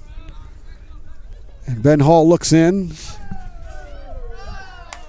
Greg Borges gets a piece of it. Ben Hall scoops it up. He's just going to up. He flicks it over to first for the third out. Side is retired. So 2 runs, 2 hits, no errors, and some drama. Look at that. It's right there. Bottom of the third coming up. It's a tie ball game, 2-2. We'll be right back.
Bottom of the third, tie ball game. Lions 2, Trojans 2 here in Dundalk, Maryland.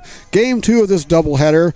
And stepping up, or rather leading off for the Lions, Ivan Gonzalez, who scored. He walked and he scored one of those Lions runs back there in the first inning.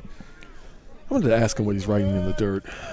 Right. I noticed that last game, too. He does it every time he comes up. But pitch is high and outside for a ball. And Nick Berryman still on the mound for the Trojans. But, yeah, high drama in that last inning, man. Yeah, it got a little crazy. Foul ball to the left. It's going to hit a car, man. Did it? It was heading right over there towards all those cars. I think it hit the roof over top of the cars. So right. That'd be a bad day if you were parked over there. Exactly. 1-1 count. Because you think you're far enough away, and you are not. Exactly. That one falls. Ooh. Wow, strike. Excellent curveball there by Berryman. As Gonzalez digs back in. 1 ball, 2 strikes. Same hit. Flicks it over to the left, and that goes people over there ducking out of the way. Right. Somebody put a hand up, like try to guard those cars a little bit. Well, once again, you think you're far enough away because that is pretty far away, but right. It's like being at Oriole Park and 1-2 pitch. Oh, flicks it out to first, or not to first, but to the pitcher. Now as he flicks it over to first. There, that's what I was trying to say. Gonzalez is retired here in the bottom of the third. That brings Doyle McNew to the plate. But yeah, back to that call. It was line drive to short and heads up play to flick it back over there to second, and it did. I mean, for all intents and purposes, it appeared that it was covered, but the call was not made. And then in the fracas, the Trojans were able to cross a run, and that's what tied the game. A strike right there to Doyle McNew. Comes over to a pitch curveball to the outside, 1-1. So yeah, man, we're hanging in there. First pitch, the first game started late. Had a crazy first inning in that one, and that was way outside. Lions ultimately losing that one. But this game's a tale of two games. You know, much different game right now. Tie ball game, bottom of the third. Too. And I mean, so far what I'm seeing, it has a lot to do with the pitching on the Trojan side. Gets a piece of it right back at us for a foul. 2-2 to Doyle McNew. Hey, I just rhymed. I just rhymed on accident. I heard that. 2-2 to Doyle McNew. Stop you it. Right? You enjoy that way too much. No, I didn't. Whoa. High and inside. Got us a full count. There we go. Another one of those full counts. Seen a lot of that today. But again, your observation about the full counts from the first game versus now. McNew gets a piece of it. First baseman's there to cover. Jogs over, tags the bag. Out number 2. It brings Sam Ritchie to the plate. That's a name that we said a lot in the last game. We say it a lot, like every time he's out there. Very true. That's very true. I'm waiting for him to get a hold of one of these. Yeah, I think we're all holding our breath and waiting for it because we know it's coming. Right. He's got one of those. He's got one of those swings where he doesn't even have to swing it, fast. You know what I mean? It's like he just has power. Yeah. It doesn't matter, like his bat speed and all that stuff. It's just he just puts it out there, and every ball has a potential to go somewhere. And there's inside. There it went, and oh boy, there was no getting out of the way of that. That was way inside. Yeah. So Sam Ritchie's going to go. That's the 4th hit by pitch today between both games. Yeah, Sam Ritchie was not happy about that one. So this may have to be something that we're going to have to monitor from the broadcast because getting a little out of control here. 2 outs. Runner on first. Mike Newsom steps in. As someone was doing an impression over there of whoever that was singing. I heard that. Rips it. It gets through. It's a base hit. And there we go. Sam Ritchie moves up to second. Mike Newsom with the base hit gets on first. So we got something going here. Yeah, 2 outs though. So they have to kind of keep it the way it's going right now, or else it's kind of all for naught, and they're just kind of adding hits to their total. We do have Isaiah Coxon stepping in, who can be pretty dangerous himself. Mm-hmm. And with runners on, he's looking to put Dundalk back out in front here. Berryman looks in, peeks back at second, comes home, fastball on the ground, scooped up by the second baseman, fired over the first, and that ends the inning. So nothing going here. Lions 2, Trojans 2, top of the 4th, coming right up. We'll be right back.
Top of the 4th, a tie ball game here from Dundalk, Maryland. Maryland. It's live from Dundalk, Maryland. Lions 2, Trojans 2. I just look at you when you do stuff like that. I know. The catcher, Robert Fernandez, steps in. A lot of noise coming out of the dugout over there. Yeah, the Trojans bench is coming alive. Yeah. 1 ball to Robert Fernandez. Very unusual, but maybe they're trying to end this one. I don't know. I mean, we could start yelling too. I feel like we already are. That look. Yeah. I know I done screwed up when I look over and you're like, Yeah. 1-1 pitch. You did it again, Jimmy. You did it again. I'm going to be doing it all day long, all night, like every time we're on here. Yeah. Believe that. Nothing's ever going to change in that department. Well, that one was a little high, though. 2 balls, 1 strike. To Robert Fernandez. Here comes the pitch. Swing and a miss. Big swing. Big swing, big whiff. Flag out there in center field, starting to wave again, directly in toward us. We're sitting right behind the umpire here. Ben Hall fires in outside. Almost got Fernandez to chase. Yeah, he definitely I saw that. thought about it. Mm-hmm. Full count. Make or break right here, Jimmy. He gonna make it.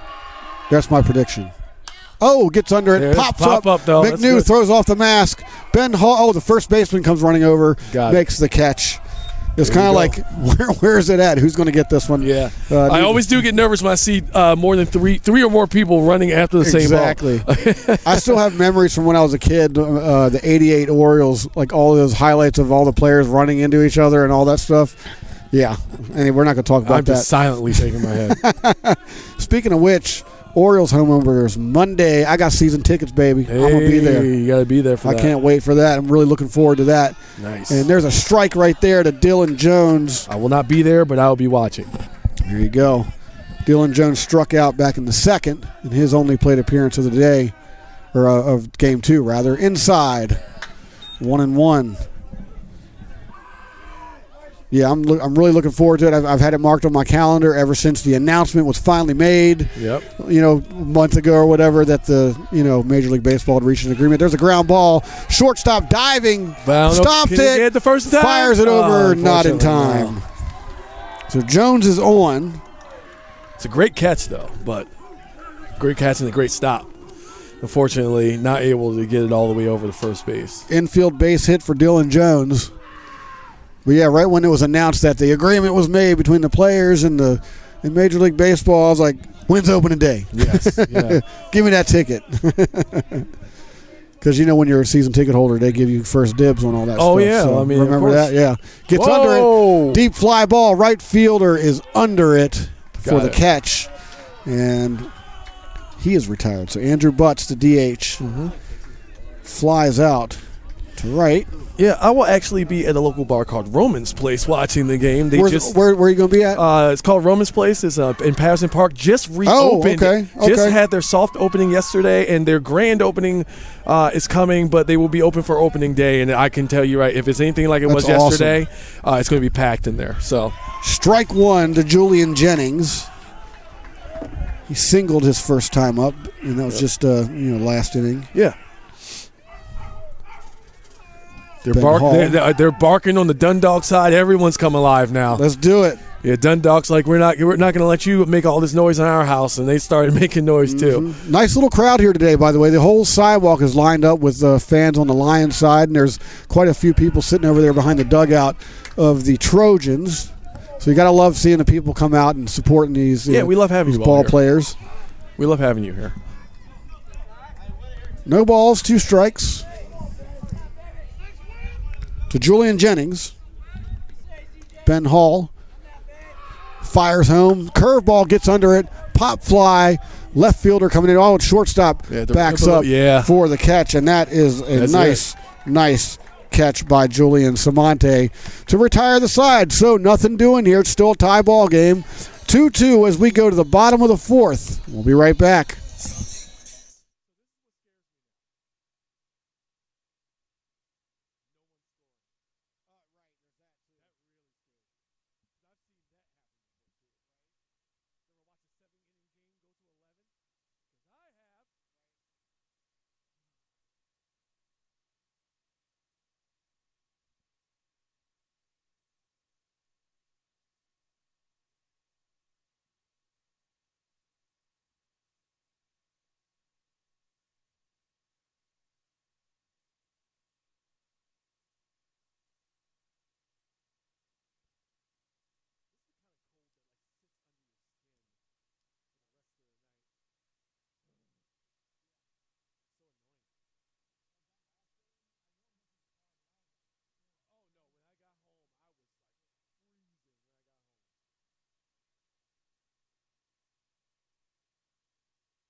Bottom of the fourth, tie ball game. Lions 2, Trojans 2. Allegany visiting the beautiful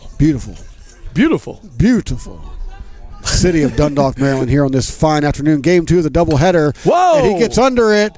High fly ball, left fielder chasing it down. It gets over him, hits the wall as Devin Hollingsworth leads off with a double. And just like that, Dundalk is in business.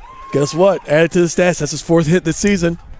Booyah. There we go. And it was almost a homer. It was almost a home run. So for whatever reason, I didn't record Coxon in the last inning. I'm just speaking out loud. Y'all don't even need to know that stuff. That brings Tristan Pomeroy to the plate, who flew out to center his first time up. And there's no outs. We got a runner at second. I mean, we were talking before. It's like, talking about extra innings and all that stuff. Yeah. It's like, somebody's got to score. I don't think the Lions want to be hanging around longer than they need to. He lays down I thought he got a piece of it. Oh. But he doesn't. And that is, what was the call there? There you go. I'm gonna roll. We're gonna roll with the scorekeeper over here. Shout out to Spencer Dean again, assuming that that's a ball. So we're gonna roll with that. And if we're wrong, guess what? Get used to it. Well, let me see what if the umpire holds his hands up, showing what the count is. Ultimate tell right there. Well, no. Trick question: which hand does he show balls with? Are you asking me? Yeah, left hand. Are you sure about that? Yeah. Okay, cool. Yeah. I'm just sweating you. I know. Just sweating you. You had me sweating when you were like, "Are you sure?" I was like, "Oh, I don't know." I'm sweating you, man. Hey, you don't have a problem sweating me, so I'm going to get you back. I had to be confident. Tristan Pomeroy looking at a 1-1 pitch. Swing and a miss. Strike 2. There we go. He's not sitting down yet, so Spencer was right about that first pitch. He did call it a ball. He did. He just... Okay. I'm just saying. I mean, you did have me sweating for a second. But I was like, I got to be confident. Which hand does he call balls with? Yeah, I got to be confident. All right, the 1-2 pitch. Wow. Too low. That was jerked hard. I'm not going to let you say that again. Okay. 2-2 pitch coming up. I mean, he jerked the pitch. It's a baseball game. I know. No, I know. I'm just, I'm detracting. Sorry. Or did you mean deflecting? That might be a good substitute. Okay. It's a synonym, right? Or an antonym? No. I think that's no. No. Let's not even get into that. There it is. Oh, he digs one over the right, over the first baseman's head. Oh my gosh, there's that field right there. I'm gonna tell you action. Something. If that bounced out to the outfield, we may have had another run on the Lions side. Exactly, but the dirt ate it up, and the ball just kind of like sat there. But needless to say, Tristan Pomeroy with the infield hit there. I'm gonna call that one an infield hit because it never left. Yeah. So a double followed by a single, and Dundalk is in business with no outs. Runners at first and third. They're going to get Aldo spot. Mercedes steps in. He grounded out to short back in the second. He's not thinking about that right now, though, as he's looking to take a lead right here. Mercedes digging in. That was a synonym, by the way. I know. Okay. Nick Berryman, I'm just sweating you. Okay. He bunts, and it goes foul. Trying to bring his man home. I like that. I like that squeeze attempt right there. Yeah. I love the call. Yeah, it's just the ball didn't go where he wanted it. I'd do it again. I mean, the third baseman isn't playing too shallow. Actually, with the first baseman holding him on, I'd go first base side again. Send everybody. Oh, he does square up, but that's going to drop it out of the strike zone for a ball. Yeah, especially because there's no force out on second base. Well, there is. Did you not see Tristan Pomeroy standing over there? I meant to say there's no one standing on second base. Right. Well, I'm more or less like the first baseman's playing the bag, so he does come charging in on that pitch. Yeah, he's going high on that. He definitely wants that bunt. He definitely wants it. Right. 2-1. We'll see what the call is here, as Mercedes immediately jumps back in the box, and Hollingsworth has taken a nice lead over there at third. Squares, pulls back though for a strike. Yeah. So the bunt's off now. He's going to have to swing away here. 2-2 count.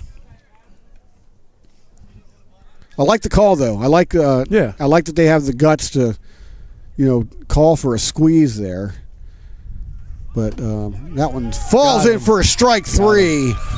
Wow, and Aldo Mercedes is going to have a seat for the first out of the inning. That brings us back to the top of the order as Julian Samonte steps in. Yeah, Mercedes was not happy about. I mean, that was a good pitch. I mean, yeah. I wouldn't be happy either because it's like, what are you going to do? It's just a good pitch. Yeah. So Mercedes sits down. Samonte steps in. Samonte scoring the game's opening run back in the first inning. Runners at first and second, one out. Bottom of the fourth, tie ball game. Did he go? No, he did not. That's a ball. I always look towards first base for that other umpire. He's out in the middle. Right. Well, he's got to cover second. Yeah, so. yeah. No, I was like, where is he? Right. Here comes the pitch. Swing gets a little piece of it, but it comes back this way. So it's going to be strike one. Steve Rock one. Yeah. So what do you think of the pitcher, Nick Berryman, so far from what you've seen? This is our first time seeing him. So far, it seems like he may have needed a little time to warm up. It was a rough first and second inning. Outside. He's been keeping it steady since his team. And I don't know, maybe his team rallying and tying the game up, maybe that had something to do with it too. Made him a little bit more confident out there on the mound. Sure. Made him not worry so much about trying to, give away more runs. Yeah, of course. Here comes the pitch. Ground ball gets through, and that's going to score Hollingsworth as he comes trotting in from third. And that's a base hit for Julian Samonte, RBI right there. Dundalk takes the lead. Pomeroy moves up to second, and Dundalk now leads 3-2, bottom of the fourth. I was going to say, maybe I should just start saying what the pitcher doesn't want to do. Because the second time in a row I've done that, it's happened immediately There after. we go. Ivan Gonzalez digs in as he ground out to the pitcher his last at bat, but he was part of that 2-run first. And that's the difference in the game right now, and aside from the RBI that just happened, but that 2-run first, he was right in the middle of that one. Here comes the pitch. Gets it, ground. Third baseman comes over, scoops it up, fires a second, gets the lead runner. He tripped up a little bit. And, yeah, he couldn't turn to fire to first, instead opting for third, but nothing doing there as Pomeroy he was already there, so he stood no chance with that. So that's out number 2. Gonzalez reaches on the fielder's choice. And Samonte is forced out there at second. So Dole McNew steps in. Big left-handed bat here. There it is. Boom! And that one is just crushed. Like you said, it. Right fielder going back. Oh, it lands in front of the wall. So we got a one-run scoring. He's still and going around for third, it. Aldo Mercedes is coming home. And he got it. Mercedes, or not Mercedes. Wait, that is Mercedes. Yeah, sorry. Wait. That was not Mercedes. You got this, man. You got this. I do not have this. 5-2. Pomeroy scores. I know that much. My scorecard is all screwed up right now. Blame the wind, man. Blame the wind. The utmost professionalism here in the booth, ladies and gentlemen. But what's most importantly is the score is now 5-2 with the Lions in the lead here. Exactly. At the top of the fourth, and the manager's walking out. It looks like the pitcher has been removed. So that was Ivan Gonzalez that scored on the play, as well as Pomeroy. So far this inning, the Lions putting up 3 runs, putting up a 3-piece here. They lead at 5-2. It looks like we might have a pitching change. There was one. There was. Oh my gosh, it's funny. It would help if I looked up once in a while. Well, you were doing your paper thing. I just said out loud. I was like, he's done. So what number is this out here? I believe that's 21. It looks like 21. 27? Okay. And that would be Brandon Gomez. There you go. Brandon Gomez, he's pitching. So Nick Berryman's out. We'll have his numbers here shortly. Brandon Gomez is in. Brandon Gomez there. Talking out loud while I'm writing. Night and day. Night and day. This I told you. Game number 2 is much different. Dundalk's in, pretty much cruising through this one at this point. 5-2. It's only a 3-run game, so the Trojans not out of it, but they haven't really given any even the 2 runs that they got weren't like these forceful, like radical play type runs or whatever. Right. You know what I mean? But what's important too is it didn't happen off of an error either. Like right. It just happened. Well, no error so far. Dundalk putting up 7 hits, 5 runs to the Trojans, 3 hits on with 2 runs. Bottom of the 4th, there's still 2 outs here.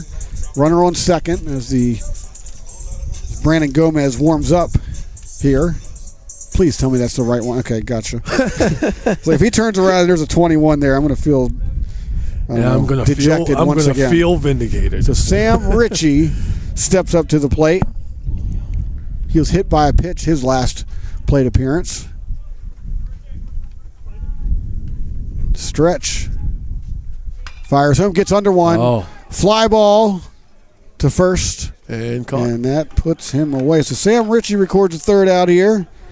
But not before the Lions can put up 3 runs. They lead this one 5-2. We go to the top of the 5th. We'll be right back.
Top of the 5th, Lions lead 5-2. The Trojans, the visiting Allegany Trojans, coming up to take their hacks here in the top of the 5th.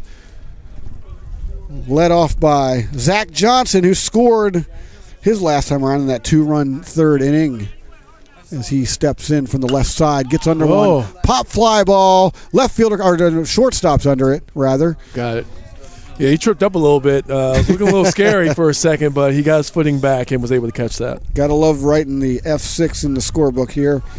Kobe White steps in. He was also part of that 2-run 3rd. And, no. There's a substitute. So we got somebody else coming in. Hold on a second here. That was Kobe White. Kobe White was supposed to be. Yeah. We're back to the top of the order. Brendan Brady steps in. And that's ball 1 on the pitch. It's a little bit on the outside. Yeah, I'm losing it, man. It's hard. Oh. There we go. Base hit to the right. Nope. That's foul. That's foul. Last second, too. It was the last second. I know. It was like, and you can't say it was a wind. There's no wind really right now, but that one definitely sliced. Yeah. Looked good for about 95% of the way. That's pretty accurate. Brendan Brady digs back in. And Ben Hall's still out on the mound. Well, he's doing a really good job of pitching a really good game. 3-hit ball.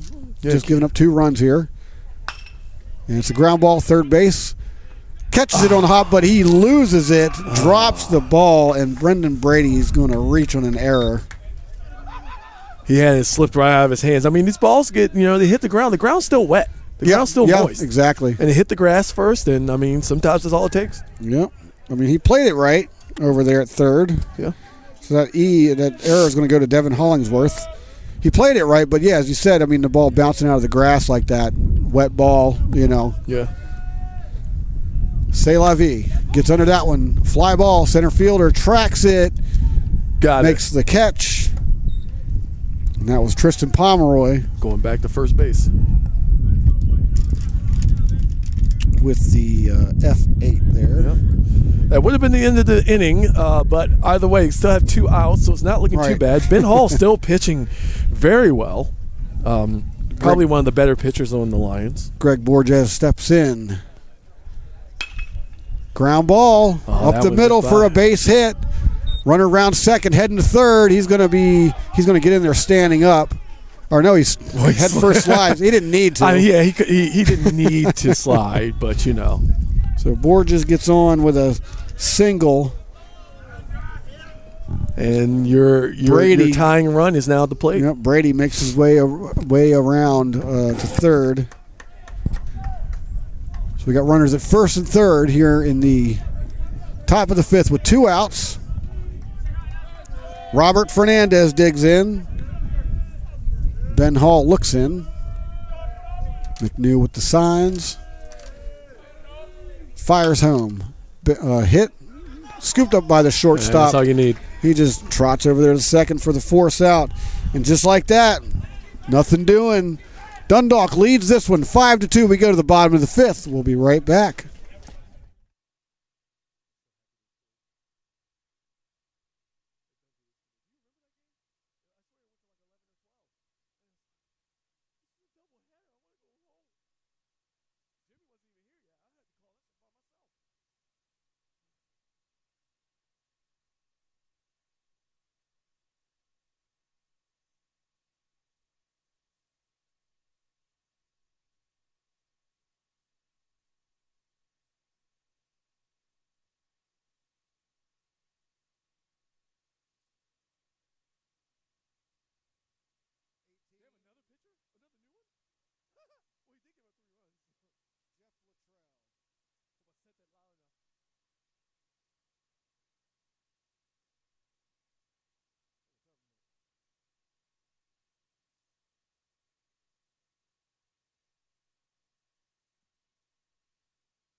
Bottom of the fifth, pitching change for the Trojans as number 18, Jeff Luttrell, comes in. He's a lefty, comes in to take over pitching duties for the Allegany Trojans. And leading off for the Lions, Mike Newsom steps in. He ground out in his last at-bat, gets under that one, fly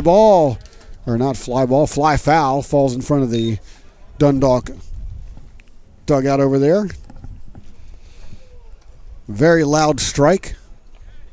It was. I thought for sure that was going forward. I was looking at you like, did he catch that one? I was like, yeah, I was watching. I'm like, Very loud strike. No, I got it. There we go. Yeah. So 0-1 to start off the bottom of the fifth. Dundalk in the lead here. 5-2 ball game. Luttrell looks in, fires outside. 1-1.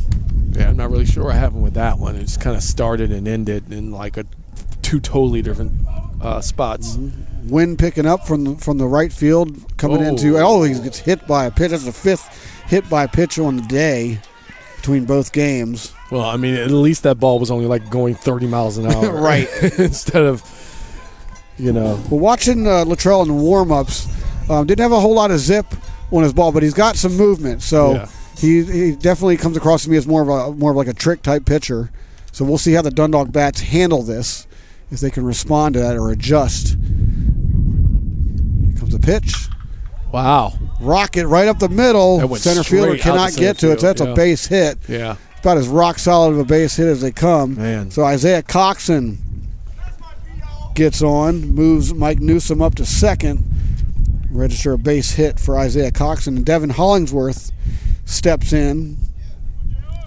Now he's the one who scored his last appearance. Yes, 100%. Because in the last inning, for whatever reason, my scorecard was all backwards, and I was crediting runs to people that don't exist. Yeah. But needless to say, Devin Hollingsworth is 100% real, and he is stepping in right now to face Luttrell for the first time. Here's the pitch. Just a strike on the outside corner. Skirting the edge over there with that one.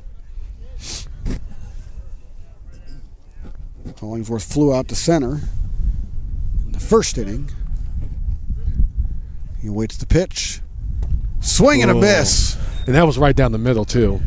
It was just, I think it was just a little slower than he was expecting. Well, no, a lot of movement on that ball, too. Yeah. It just kind of fell off a table. He's got a nice 12-6 curve rocking here. You don't see a whole lot of 12-6 curves down at this level. Yeah, it's definitely more of an advanced pitch because you got to snap your wrist over top of it to get that ball to get that tumbling action. Mm-hmm. You know, that's something that takes a lot of guys years, if they even attempt to add that sort of pitch to their arsenal. It takes a long time to get that 12-6 curve down.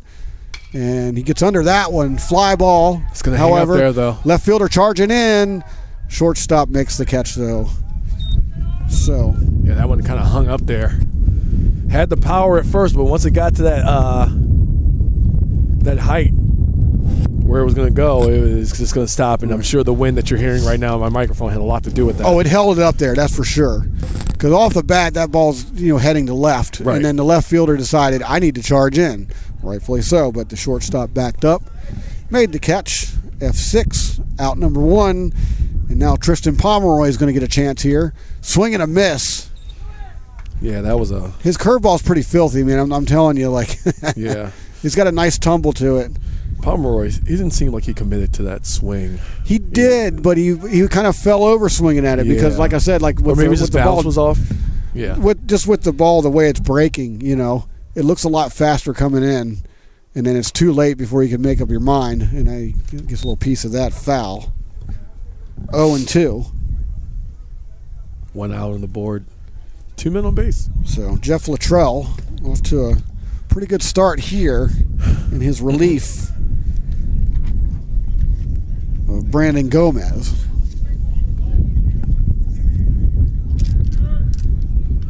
One out. Runners at first and second. Dundalk threatening again here in the bottom of the fifth. Here's a pitch a little high. You like that? I do, because that was not a little high. Just outside. Just trying to have fun here. We've been on our feet, for hours and hours. We've been out here since basically like noon. Yeah. And then there was the late start. First game didn't get underway until about 1:30. Yeah, we're doing this for you guys. Pitch low. We're doing this for you guys, just so you know. 2-2. Tristan Pomeroy. He steps out, takes a little practice swing there. Mm-hmm. Luttrell. Yeah, 2 balls, 2 strikes on the board with 1 out and 2 base runners. I said 2 people. Got 2 people standing out there. 2 people just chilling. Right. There it Catcher is. can't get a hold of it. Both runners are going to advance on the wild pitch there. There it is. So Coxon moves to second. Newsom moves to third, and there's only 1 out. We got runners at second and third and a full count to Tristan Pomeroy. Got to be feeling good right now if you're Tristan Pomeroy working that count full, and then the runner's moving over, right? So you got a base open right here. So it's not necessarily a game of pick the pitch or whatever. But but Luttrell doesn't necessarily have to throw a strike here. Well, especially with a full count, though. Yep, in the dirt. Yeah. So wanted to get him swinging and chasing. Yeah, Pomeroy's going to march over to first on a walk. Bases loaded for Aldo Mercedes. Was just 1 out. Yep, did not have a good time last time he was up. I wonder if we're going to see Mercedes square over to bunt again.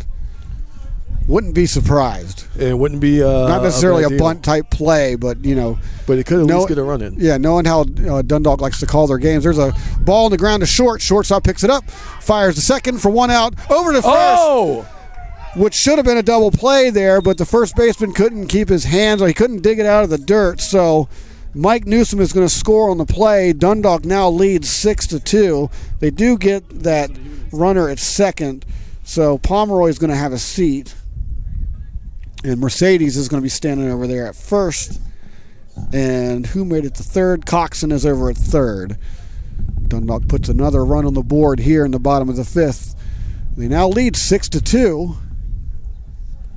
And again, tale of two games.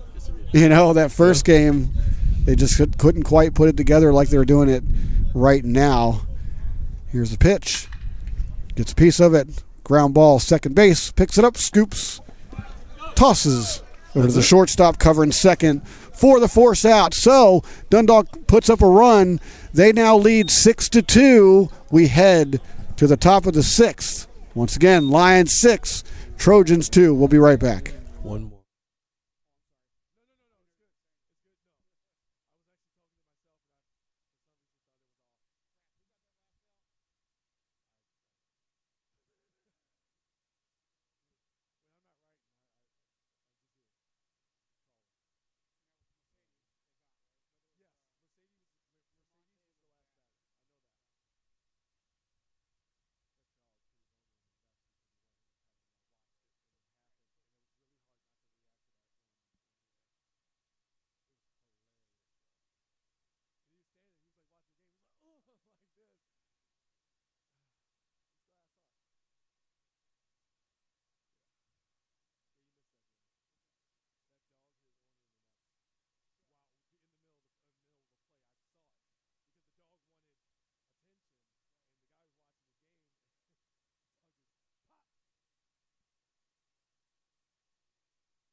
All right, top of the sixth.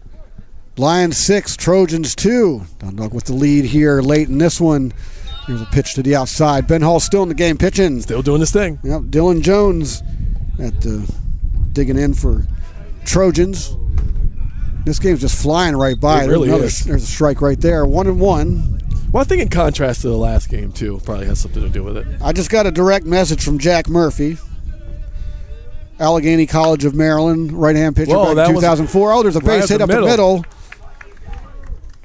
And let me score this real quick, and I'll get back to that message. So there's a base hit for Dylan Jones. But Jack Murphy just got a hold of me on Twitter at JimmyFlame77, just in case you're wondering, at JimmyFlame77 on Twitter. He says, can we get a shout-out for Noah Hanna, Colby Skidmore, and Andrew Butts? All three are leaders of the JYD program, which aims to serve those in underserved communities. So, yes, of course, doing that shout-out right now. Noah Hanna, Colby Skidmore, and Andrew Butts, all part of the JYD program. Big shout out to you. I'm going to give a shout out to Jack Murphy as well. Thanks for reaching out. Yeah, thank you. You know, via DM on Twitter.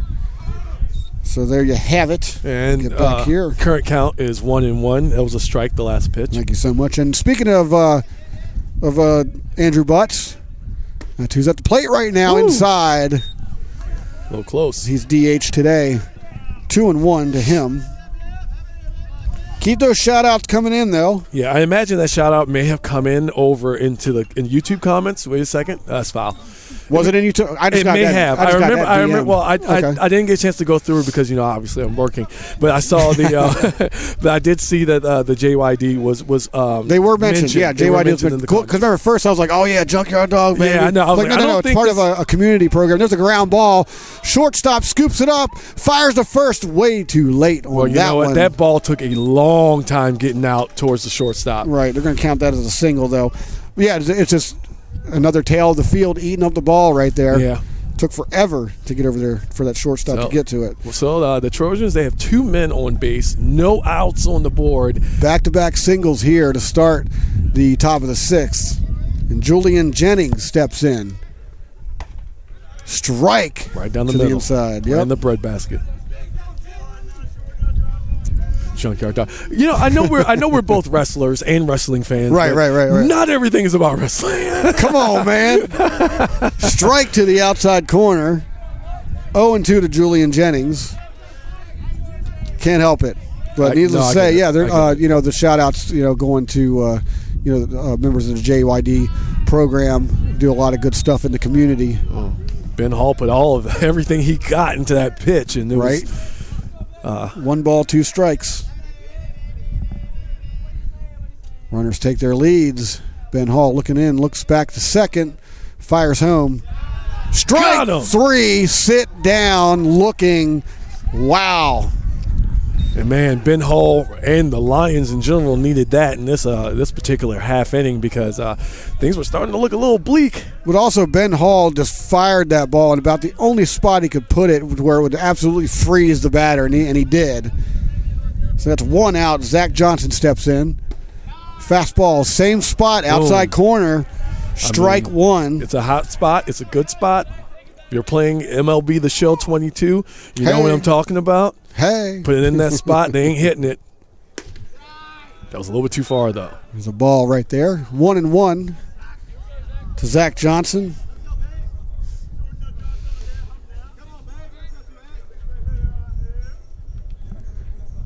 Just got a message from Marvin Lopez. We got another shot. Wait a second. Strike 2. Via DM on Twitter at JimmyFlame77. Keep them coming. Marvin Lopez asked if we could give a shout out to Zacharias and Anthony Andres. Yeah. So Zacharias and Anthony Andres, there's your shout out. Also shout out to you, Marvin Lopez. Thanks for the direct message. Your DMs are about to be so full. Bring them on. I ain't scared. My DMs are already crazy. So. Yeah, like look, if we missed you in the YouTube, if we missed you in the YouTube comments, feel free to either DM Jimmy Flame at JimmyFlame77 or Deacon's Voice at Deacon's Voice. I do have my phone in my pocket. I will check. Yeah, 2-2 count. Outside, counts full. Full count for Ben Hall. Zach Johnson digging in. Ben Hall's put himself together a pretty good game here, giving up just 6 hits and 2 runs. Gets under it. Fly ball. First baseman's running over. Out of play. Oh, he runs into the fence. Oh. But he is okay. He just bounced right off of it. The count remains full. Yeah, I'm actually I'm also responding to Jack Murphy. He wanted us to he sent me the same message. Oh, good. Okay. Yeah. You just got to it first. Hey, there we go. Are there any other shout-outs on YouTube we should be made aware of? I could ask Rich. Yeah, let's get Rich to check it out. Yeah. Rich Barnett's hanging out back here somewhere. Right behind you. Can you check to see if there's any more shout-outs on YouTube? Yes, sir. Sweet. Ben Hall looks back at second base. Fires home. Swing and miss. And he is out of here. And the Dundalk bench comes alive. Second strikeout in a row, second out of the inning, and that brings Kobe White to the plate. Yeah, another name we have been saying all day, pretty much. Yeah, he scored back in the 3rd inning, and Ben Hall comes home. Strike down the middle. Fastball there. Ben Hall's cruising. Checks back to second. Stretch fire home. Does not get the call. Playing with the corner out there on the fastball. So 6-2, Lions with the lead. Late in this one, top 6. Keep in mind it's a doubleheader, so we're doing 7 innings. Strike. As Kobe White couldn't hold up there. Yeah, he tried, but it was already too late. Digs back in for the 1-2 count. Runners at first and second. 2 outs here. Hall checks second. Fires home. Ground ball. Shortstop scoops it up. Flicks to the second baseman as he tags the base for the out. So, nothing doing. Looked like the Trojans had something going on there for a second, but they walk away with nothing this inning. Lions 6, Trojans 2, bottom of the 6th. Coming right up. We'll be right back.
Bottom of the 6th, Lions 6, Trojans 2.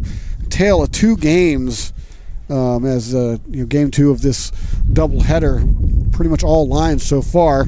I want to get some shout-outs in real quick. Kim Newsom says, good job, announcer, so thank you. Thank you. Right? Kim Newsom also says, shout out to my boy, number 19, Newt, and nice pitching, Ben, number 10. So, Ben, number 10, you got yourself a shout-out here. Ben Hull. And then here's a nice little factoid provided by Adrian Dacker. Shout out to Brendan Brady and Anthony Andres. They've been playing together since 10U travel ball. Wow. That's pretty cool. That's a long time. That's great. So shout out to Brendan Brady, Anthony Andres, who's been playing together for quite a while.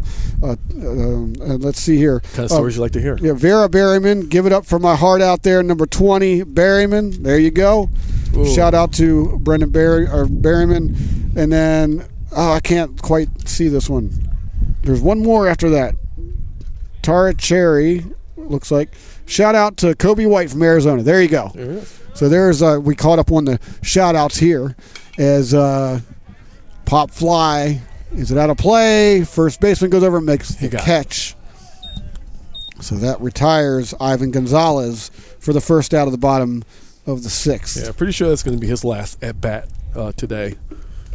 The way this game's going, but right. Never say never. Doyle McNew steps up. The big lefty steps in. Lions enjoying a 6-2 lead here. They lost the first game 6-1, so this is kind of a reverse roles type game. As he gets a piece of it, shortstop waits for it, scoops it up, fires to first. It gets past the first baseman. Man. Doyle McNew's going to round, and he's going to stand up, get to second standing up on the error. So he'll take that one all day long. Yeah, that ball like dove into the ground right before it got to the first baseman's glove, and it just went right past him. So McNew. Yeah, the throw was on target though, but just not high enough. Exactly. So Sam Ritchie steps up, but yeah, like you said, the Dylan Jones couldn't quite scoop that one out of the dirt. Needless to say, we got a runner on second with one out. Sam Ritchie digs in. Both teams with an error now. As Ritchie looks on, awaiting the pitch. A little bit of an outside curveball there. Looks at it for a ball. So yeah, our little YouTube crowd's been a little lively today. It's pretty cool. I appreciate it. No, we definitely appreciate it.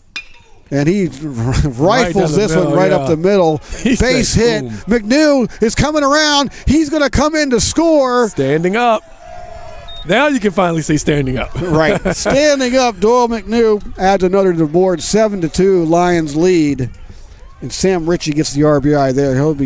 He's just going to hang out over there on first. Ritchie's been waiting for a hit like that all day. Right.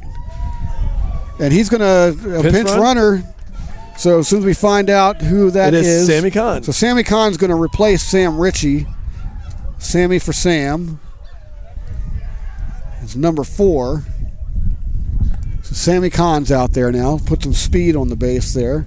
And Ritchie DH today, so he's not catching. So they don't have to replace a catcher or anything like that. Yep. So it's late, bottom of the 6th. Although they're in a hold position when they get to the top of the 7th. So makes sense to go ahead and bring in the pinch runner Sammy Kahn there to make his first appearance today. Mike Newsom digs in. He scored in the last inning. Here comes the pitch. Low and outside to Mike Newsom, the lefty. Every time, I know what I said about the whole wrestling thing, but every time I see his name, the first thing that pops in my head is Mike Awesome. Every single time. Right? Every time. Who had the most amazing mullet in all of professional wrestling at one time? Very true. Very true. I remember when Mike Awesome used to hang out over at the Bingo Bills wrestling place, like way back in the mid-'90s or whatever. Back in the day. And his mullet in person was amazing then. It was impressive. Yeah. It was just wow. Fires over to first. Not in time. Sammy Kahn able to get back. 1-1 to Mike Newsom. He digs in. The pitch, low. 2-1. Sammy Kahn's taking a pretty good lead over there. See if they send him. 2-1 pitch. Whoa. Way outside. Nice stop by the catcher there. There's Mike Newsom looking at a 3-1 count coming up. Not a bad place to be. Not at all. And these gray clouds are still kind of hanging around. Look in the distance, you can see the sun, right? But it ain't coming over here. Yeah, and the sun's on his way out. Pitch outside. He walks him. So Newsom gets on. Sammy Kahn moves up to second. And the Trojans are in a lot of trouble here. The bottom of the sixth. Trailing 7-2 already. Yeah, I mean the Trojans they still have 2 at bats left as a team. So it's No, it's do or die for them at the top of the seventh. Well, yeah, oh yeah. When they get there. Sorry, I mean, if they could somehow magically get another one, you know. No, I totally forgot. If they could put up, if it stays where it is right now, they put up 5. So we got a new pitcher coming in. As soon as we find out who that is, we'll get you that information. This will be their 3rd pitcher in, I believe, 3 innings. Yeah, they've been going through a lot of guys today. A lot of pitching today. Everybody getting a chance. Let's see who this is. This is, you guys catch who's pitching now? What's that? Looks like Thomas Fogel's coming in. Thomas Fogel. To pitch. In relief of Jeff Luttrell. Yeah, but they're warming up a little bit. I'm just like, I hope I got this guy's name right. Because he said, I think it's number 9, so. But needless to say, when we come back, Isaiah Coxon is going to take some swings here. And he's been doing a lot better on the plate than he was on the mound earlier. And why'd you laugh? I wasn't trying to be funny. This is a part of the game where we're just trying to come up with stuff to talk about. I already know these things. All you're right, like, yeah, I know. You know, Isaiah Coxon's doing a lot better. Well, I than mean, he was pitching. I will say this though. He hasn't been on the mound in like 3 hours. Okay, so like maybe somebody late came in and just didn't know what was happening. Impeccable observation. I love you, man. Oh my God.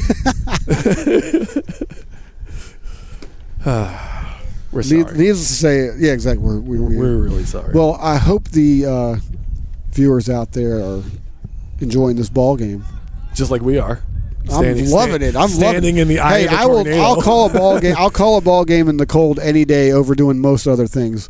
Coxon steps in, gets under it, fly ball left field. I think it's going to be foul unless he can catch it. The third baseman's under it. He did. Yep. Okay. So Coxon's retired, second out of the inning, just like that. You know what that is? What's that? You score that in F5, Daddy. Oh no! If I could mimic the sound, the first 3 seconds, whatever that sound effect is, right before the music, it's like, I don't know. I can't do it. Here we are on that wrestling trip still. So Devin Hall, it is Dundalk, so it is. You're allowed to talk about pro wrestling around these parts. There's that's a ball. So Devin Hollingsworth looks at a ball there. He digs in. Runners take their leads. There's a pitch to the outside corner for a strike. I wonder how many people here have seen me wrestle. You mentioned the Dundalk thing. I mean, this was kind of my home for a little bit. Right. 1-1 pitch, low and outside. All I got to say is, since we're talking about wrestling and localness and all that stuff, I'm going to give a big old shout out to Hollywood Bob Starr. Boom. That's my guy right there. Oh, Uncle Bobby. I love me some Hollywood Bob. Who doesn't love Hollywood Bob Starr? Come on. Man. It's just I don't know, man. It's a legend. Gets under it. High fly ball, left fielder coming in. And they're calling. And he dives, cannot get to it. He dropped it. A run's going to score. Wow. And turn of events here. Dundalk's just pouring it on. So Hollingsworth is going to reach, and then who goes over to third? So Sam Ritchie's going to score, and Mike Newsom is going to end up at third base. Wow. Dundalk now leads 8-2. We should talk about Hollywood Bob Starr more often, because see what happens? Greatness happens when you talk about Hollywood Bob Starr. Hollywood Bob Starr. It's just funny because I mean, he's been around for so long. Exactly. You know? Dude, he's reffing these days. You know that? Yeah, of course. He's reffed a couple of my matches. You know. He's reffed a few of my matches, yeah. Exactly. Tristan Pomeroy looks at a strike. There we go with a strike there. And he digs in. Looks at another strike on the outside corner. So 0-2 to Tristan Pomeroy. 2 runs scored this inning so far. Dundalk looking to pour it on here. And, it's very interesting. Strike 3.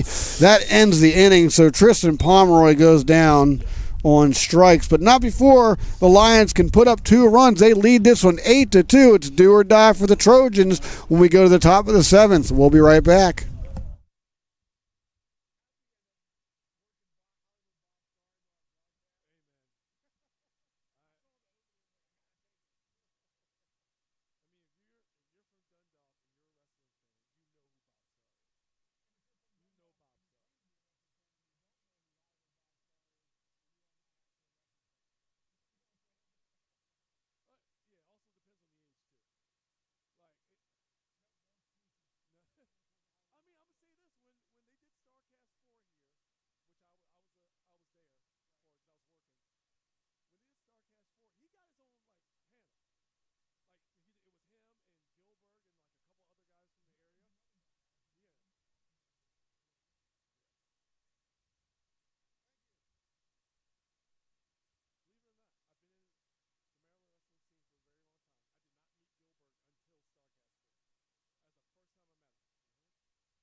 Who are you looking for? Top of the 7th. Okay. You are killing me today. Rails today. MJ Lux, ladies and gentlemen, is playing first here in the top of the 7th. Ben Hall is still in pitching, looking to close this one out here as Dundalk leads 8-2. Ben Hall putting on a pitching clinic today. There's a strike right there. As we're back to the top of the order, Brendan Brady. Man. 1-2 now. Found that sweet spot. We were too busy we were off air talking more about Hollywood Bob Starr. Yeah, and we brought up Gilbert too. Yeah. Foul straight back. Yeah. We're just talking about how, hey, there's just you have to people, know. There's just some people you have to know. You know what I mean? Yeah. If you're in the scene or you are a huge fan, there's some people you have to know, and that's one of them. Swing and a miss. Strike 3. McNew pops up, throws it down the first to MJ Lux to complete the strikeout. And I don't know what happened. I'm not sure what happened either, but Lux was trolling around. I think he got nudged on the way on. Speaking of wrestling, we got some bow action going on there out was there. 3 or 4 times today where I thought we were going to see it. Right. So Desmond Johnson steps in. That's 1, 2, 3, 4, 5. That's 6 strikeouts today for Ben Hall. Solid outing, only giving up 6 hits, 2 runs, 6 strikeouts. As Desmond Johnson looks at a ball right there.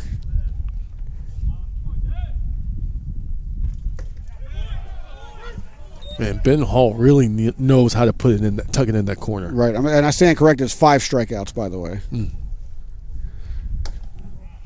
Oh wait, no. Don't even pay me no mind. It is 6 strikeouts. Okay. Like I said, we've been out here since noon. Yeah. Gets a piece of that one up the middle. Shortstop charging, and the field eats him alive again. And what should have been somewhat of a routine ground out right there, the ball just pops up at the last second. Right there on brand with the field. Well, you know what I mean? And he can't complete the play. I was going to say it started with Ben Hall being not by his fault, but out of position off the throw. The ball was hit behind him instead of in front of him, so he couldn't just wrap around and get it. Right. And then the ground, the field. Exactly. So that left Julian Samonte charging in, and the field, it's on brand. You know what I'm saying? Like any ball on the ground can go anywhere. So Desmond Johnson reaches on the air, and Greg Borges steps in to get some swings here. He looks at a strike. There it is. 1-1. Dundalk looking to close this one out and get that victory. They're on a 3-game losing streak right now, but it appears they might be able to close this one out and end that 3-game losing streak. Yeah, just gotta, it's 2 outs away. Gets a piece of it down the third base line. Foul. Yep, and your 2 outs are, if you have the positive thinking mindset, your 2 outs are right here. So, well, Borges is batting right now. Robert Fernandez is on deck. Gets under it, pop fly ball, right field, right fielder tracking it, and he's under it for the catch for out number 2. So Borges is retired, and Robert Fernandez, the catcher, steps up. He is the last hope right now for the Trojans if they want to turn this thing around. They need 6 runs to stay in it. Things aren't looking so good right now with 2 outs, runner on first. And there's a strike to the outside corner to Robert Fernandez. Ben Hall knows exactly where to go. It's been fun today, man. I'll say that, Deacon. Yeah. Fun as usual. 17 different types of weather. Swing and a miss. Might have caught a piece of that, actually. Yeah, I think it's hard to tell from where I'm at if it was McNew dropping the ball or if he actually caught a piece of it. Yep. Either way, it's going to be a strike, and 1 strike could end this game. 0-2, 2 out. How poetic would it be if he ended this? That's an amazing thing for you to say right now. Yes. Ben Hall looks in, swing and a miss, and he completes the game right there. So Ben Hall goes the distance and wins it. 6 hits allowed, giving up just 2 runs, and the Lions put away the Trojans in game 2 of this doubleheader. Wow. 8-2. What a game. Heck of a game. Like I said, it was a story of night and day. That first game versus this one, this was more of a complete game by the Lions. And even the Trojans looked good in defeat. You know what I'm saying? It wasn't like it was a lost cause for anyone by any stretch of the imagination. One of the things that's sticking out to me is the importance of pitching. And that's what changed the dynamic of the game. The Trojans had it completely locked down in the first game. Right, with Noah Williamson coming out just throwing fireballs. Just left and right. Guys were just swinging and whiffing all day long. Exactly. Second game, Ben Hall. They're out there running around. Ben Hall comes out, and he just pitches a clinic. So it's 7 strikeouts, right? 6. No, wait, that last one. 7. Yeah, that last one. So 7 strikeouts, and closing the game out with a strikeout. I mean, you can't ask for something better than that. That is poetic, just like I said. So today, the Dundalk Lions they go 1-1. They broke that streak. They broke the streak, though. Exactly. They fall in the opener 6-1. They take this one 8-2, live from Dundalk, Maryland. I don't know, man. Yeah. And we were also talking about Hollywood Bob Starr. How many times can you say that? I don't know, man. Gilbert. And Gilbert. So, Rich, when is the next game? When's the next home game? We're calling you out. Wednesday. But we're not on the air, are we? Yes, we are. We are. Oh, that's right. Never mind. We're not going to talk about that. Wednesday the 23rd. No, Wednesday the 13th? Wednesday the 3rd. Let me. Here, I'll tell you what. This coming Wednesday? I'm not rushing out of here. I'm just going to look it up real quick. It's this coming Wednesday?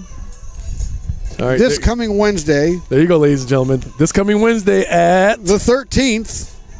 First pitch at noon. First pitch is at noon. So your the next home. What's that? Scotland campus. Gotcha. It's a prep school. We're doing this live. So Scotland campus of prep schools coming in here for a doubleheader this Wednesday, April the 13th. First pitch is at noon. That's our next home game. Once again, Dundalk goes 1-1 today. They drop the opener, but they win game 2 of this doubleheader 8-2 as they defeat the Trojans. I'm Jimmy Flame, and you are Deacon Storm, baby. That's correct. It's finally over today. It was a long one, but it was a fun one. Right? Yes. I always have fun, though. All right, thank you all for tuning in. Get your last second shout-outs and chats in there. We're going to hop off here. But come back, join us April 13th. First pitch is at noon. If you're in the Dundalk area, come on down to the field, bring a chair, come check it out live. Other than that, tune back in and make sure you hit the like and subscribe button. That way you can be notified whenever we go on the air. Yep, hit that bell. It's next to the subscribe button. That is crucial because if you don't hit the bell, you won't get the notification that we're live. So we want you to hit that bell as long as you want to follow all of CCBC Dundalk sports. And there we go. Right? Fakal. Dundalk takes game 2, 8-2. And we'll see you Wednesday.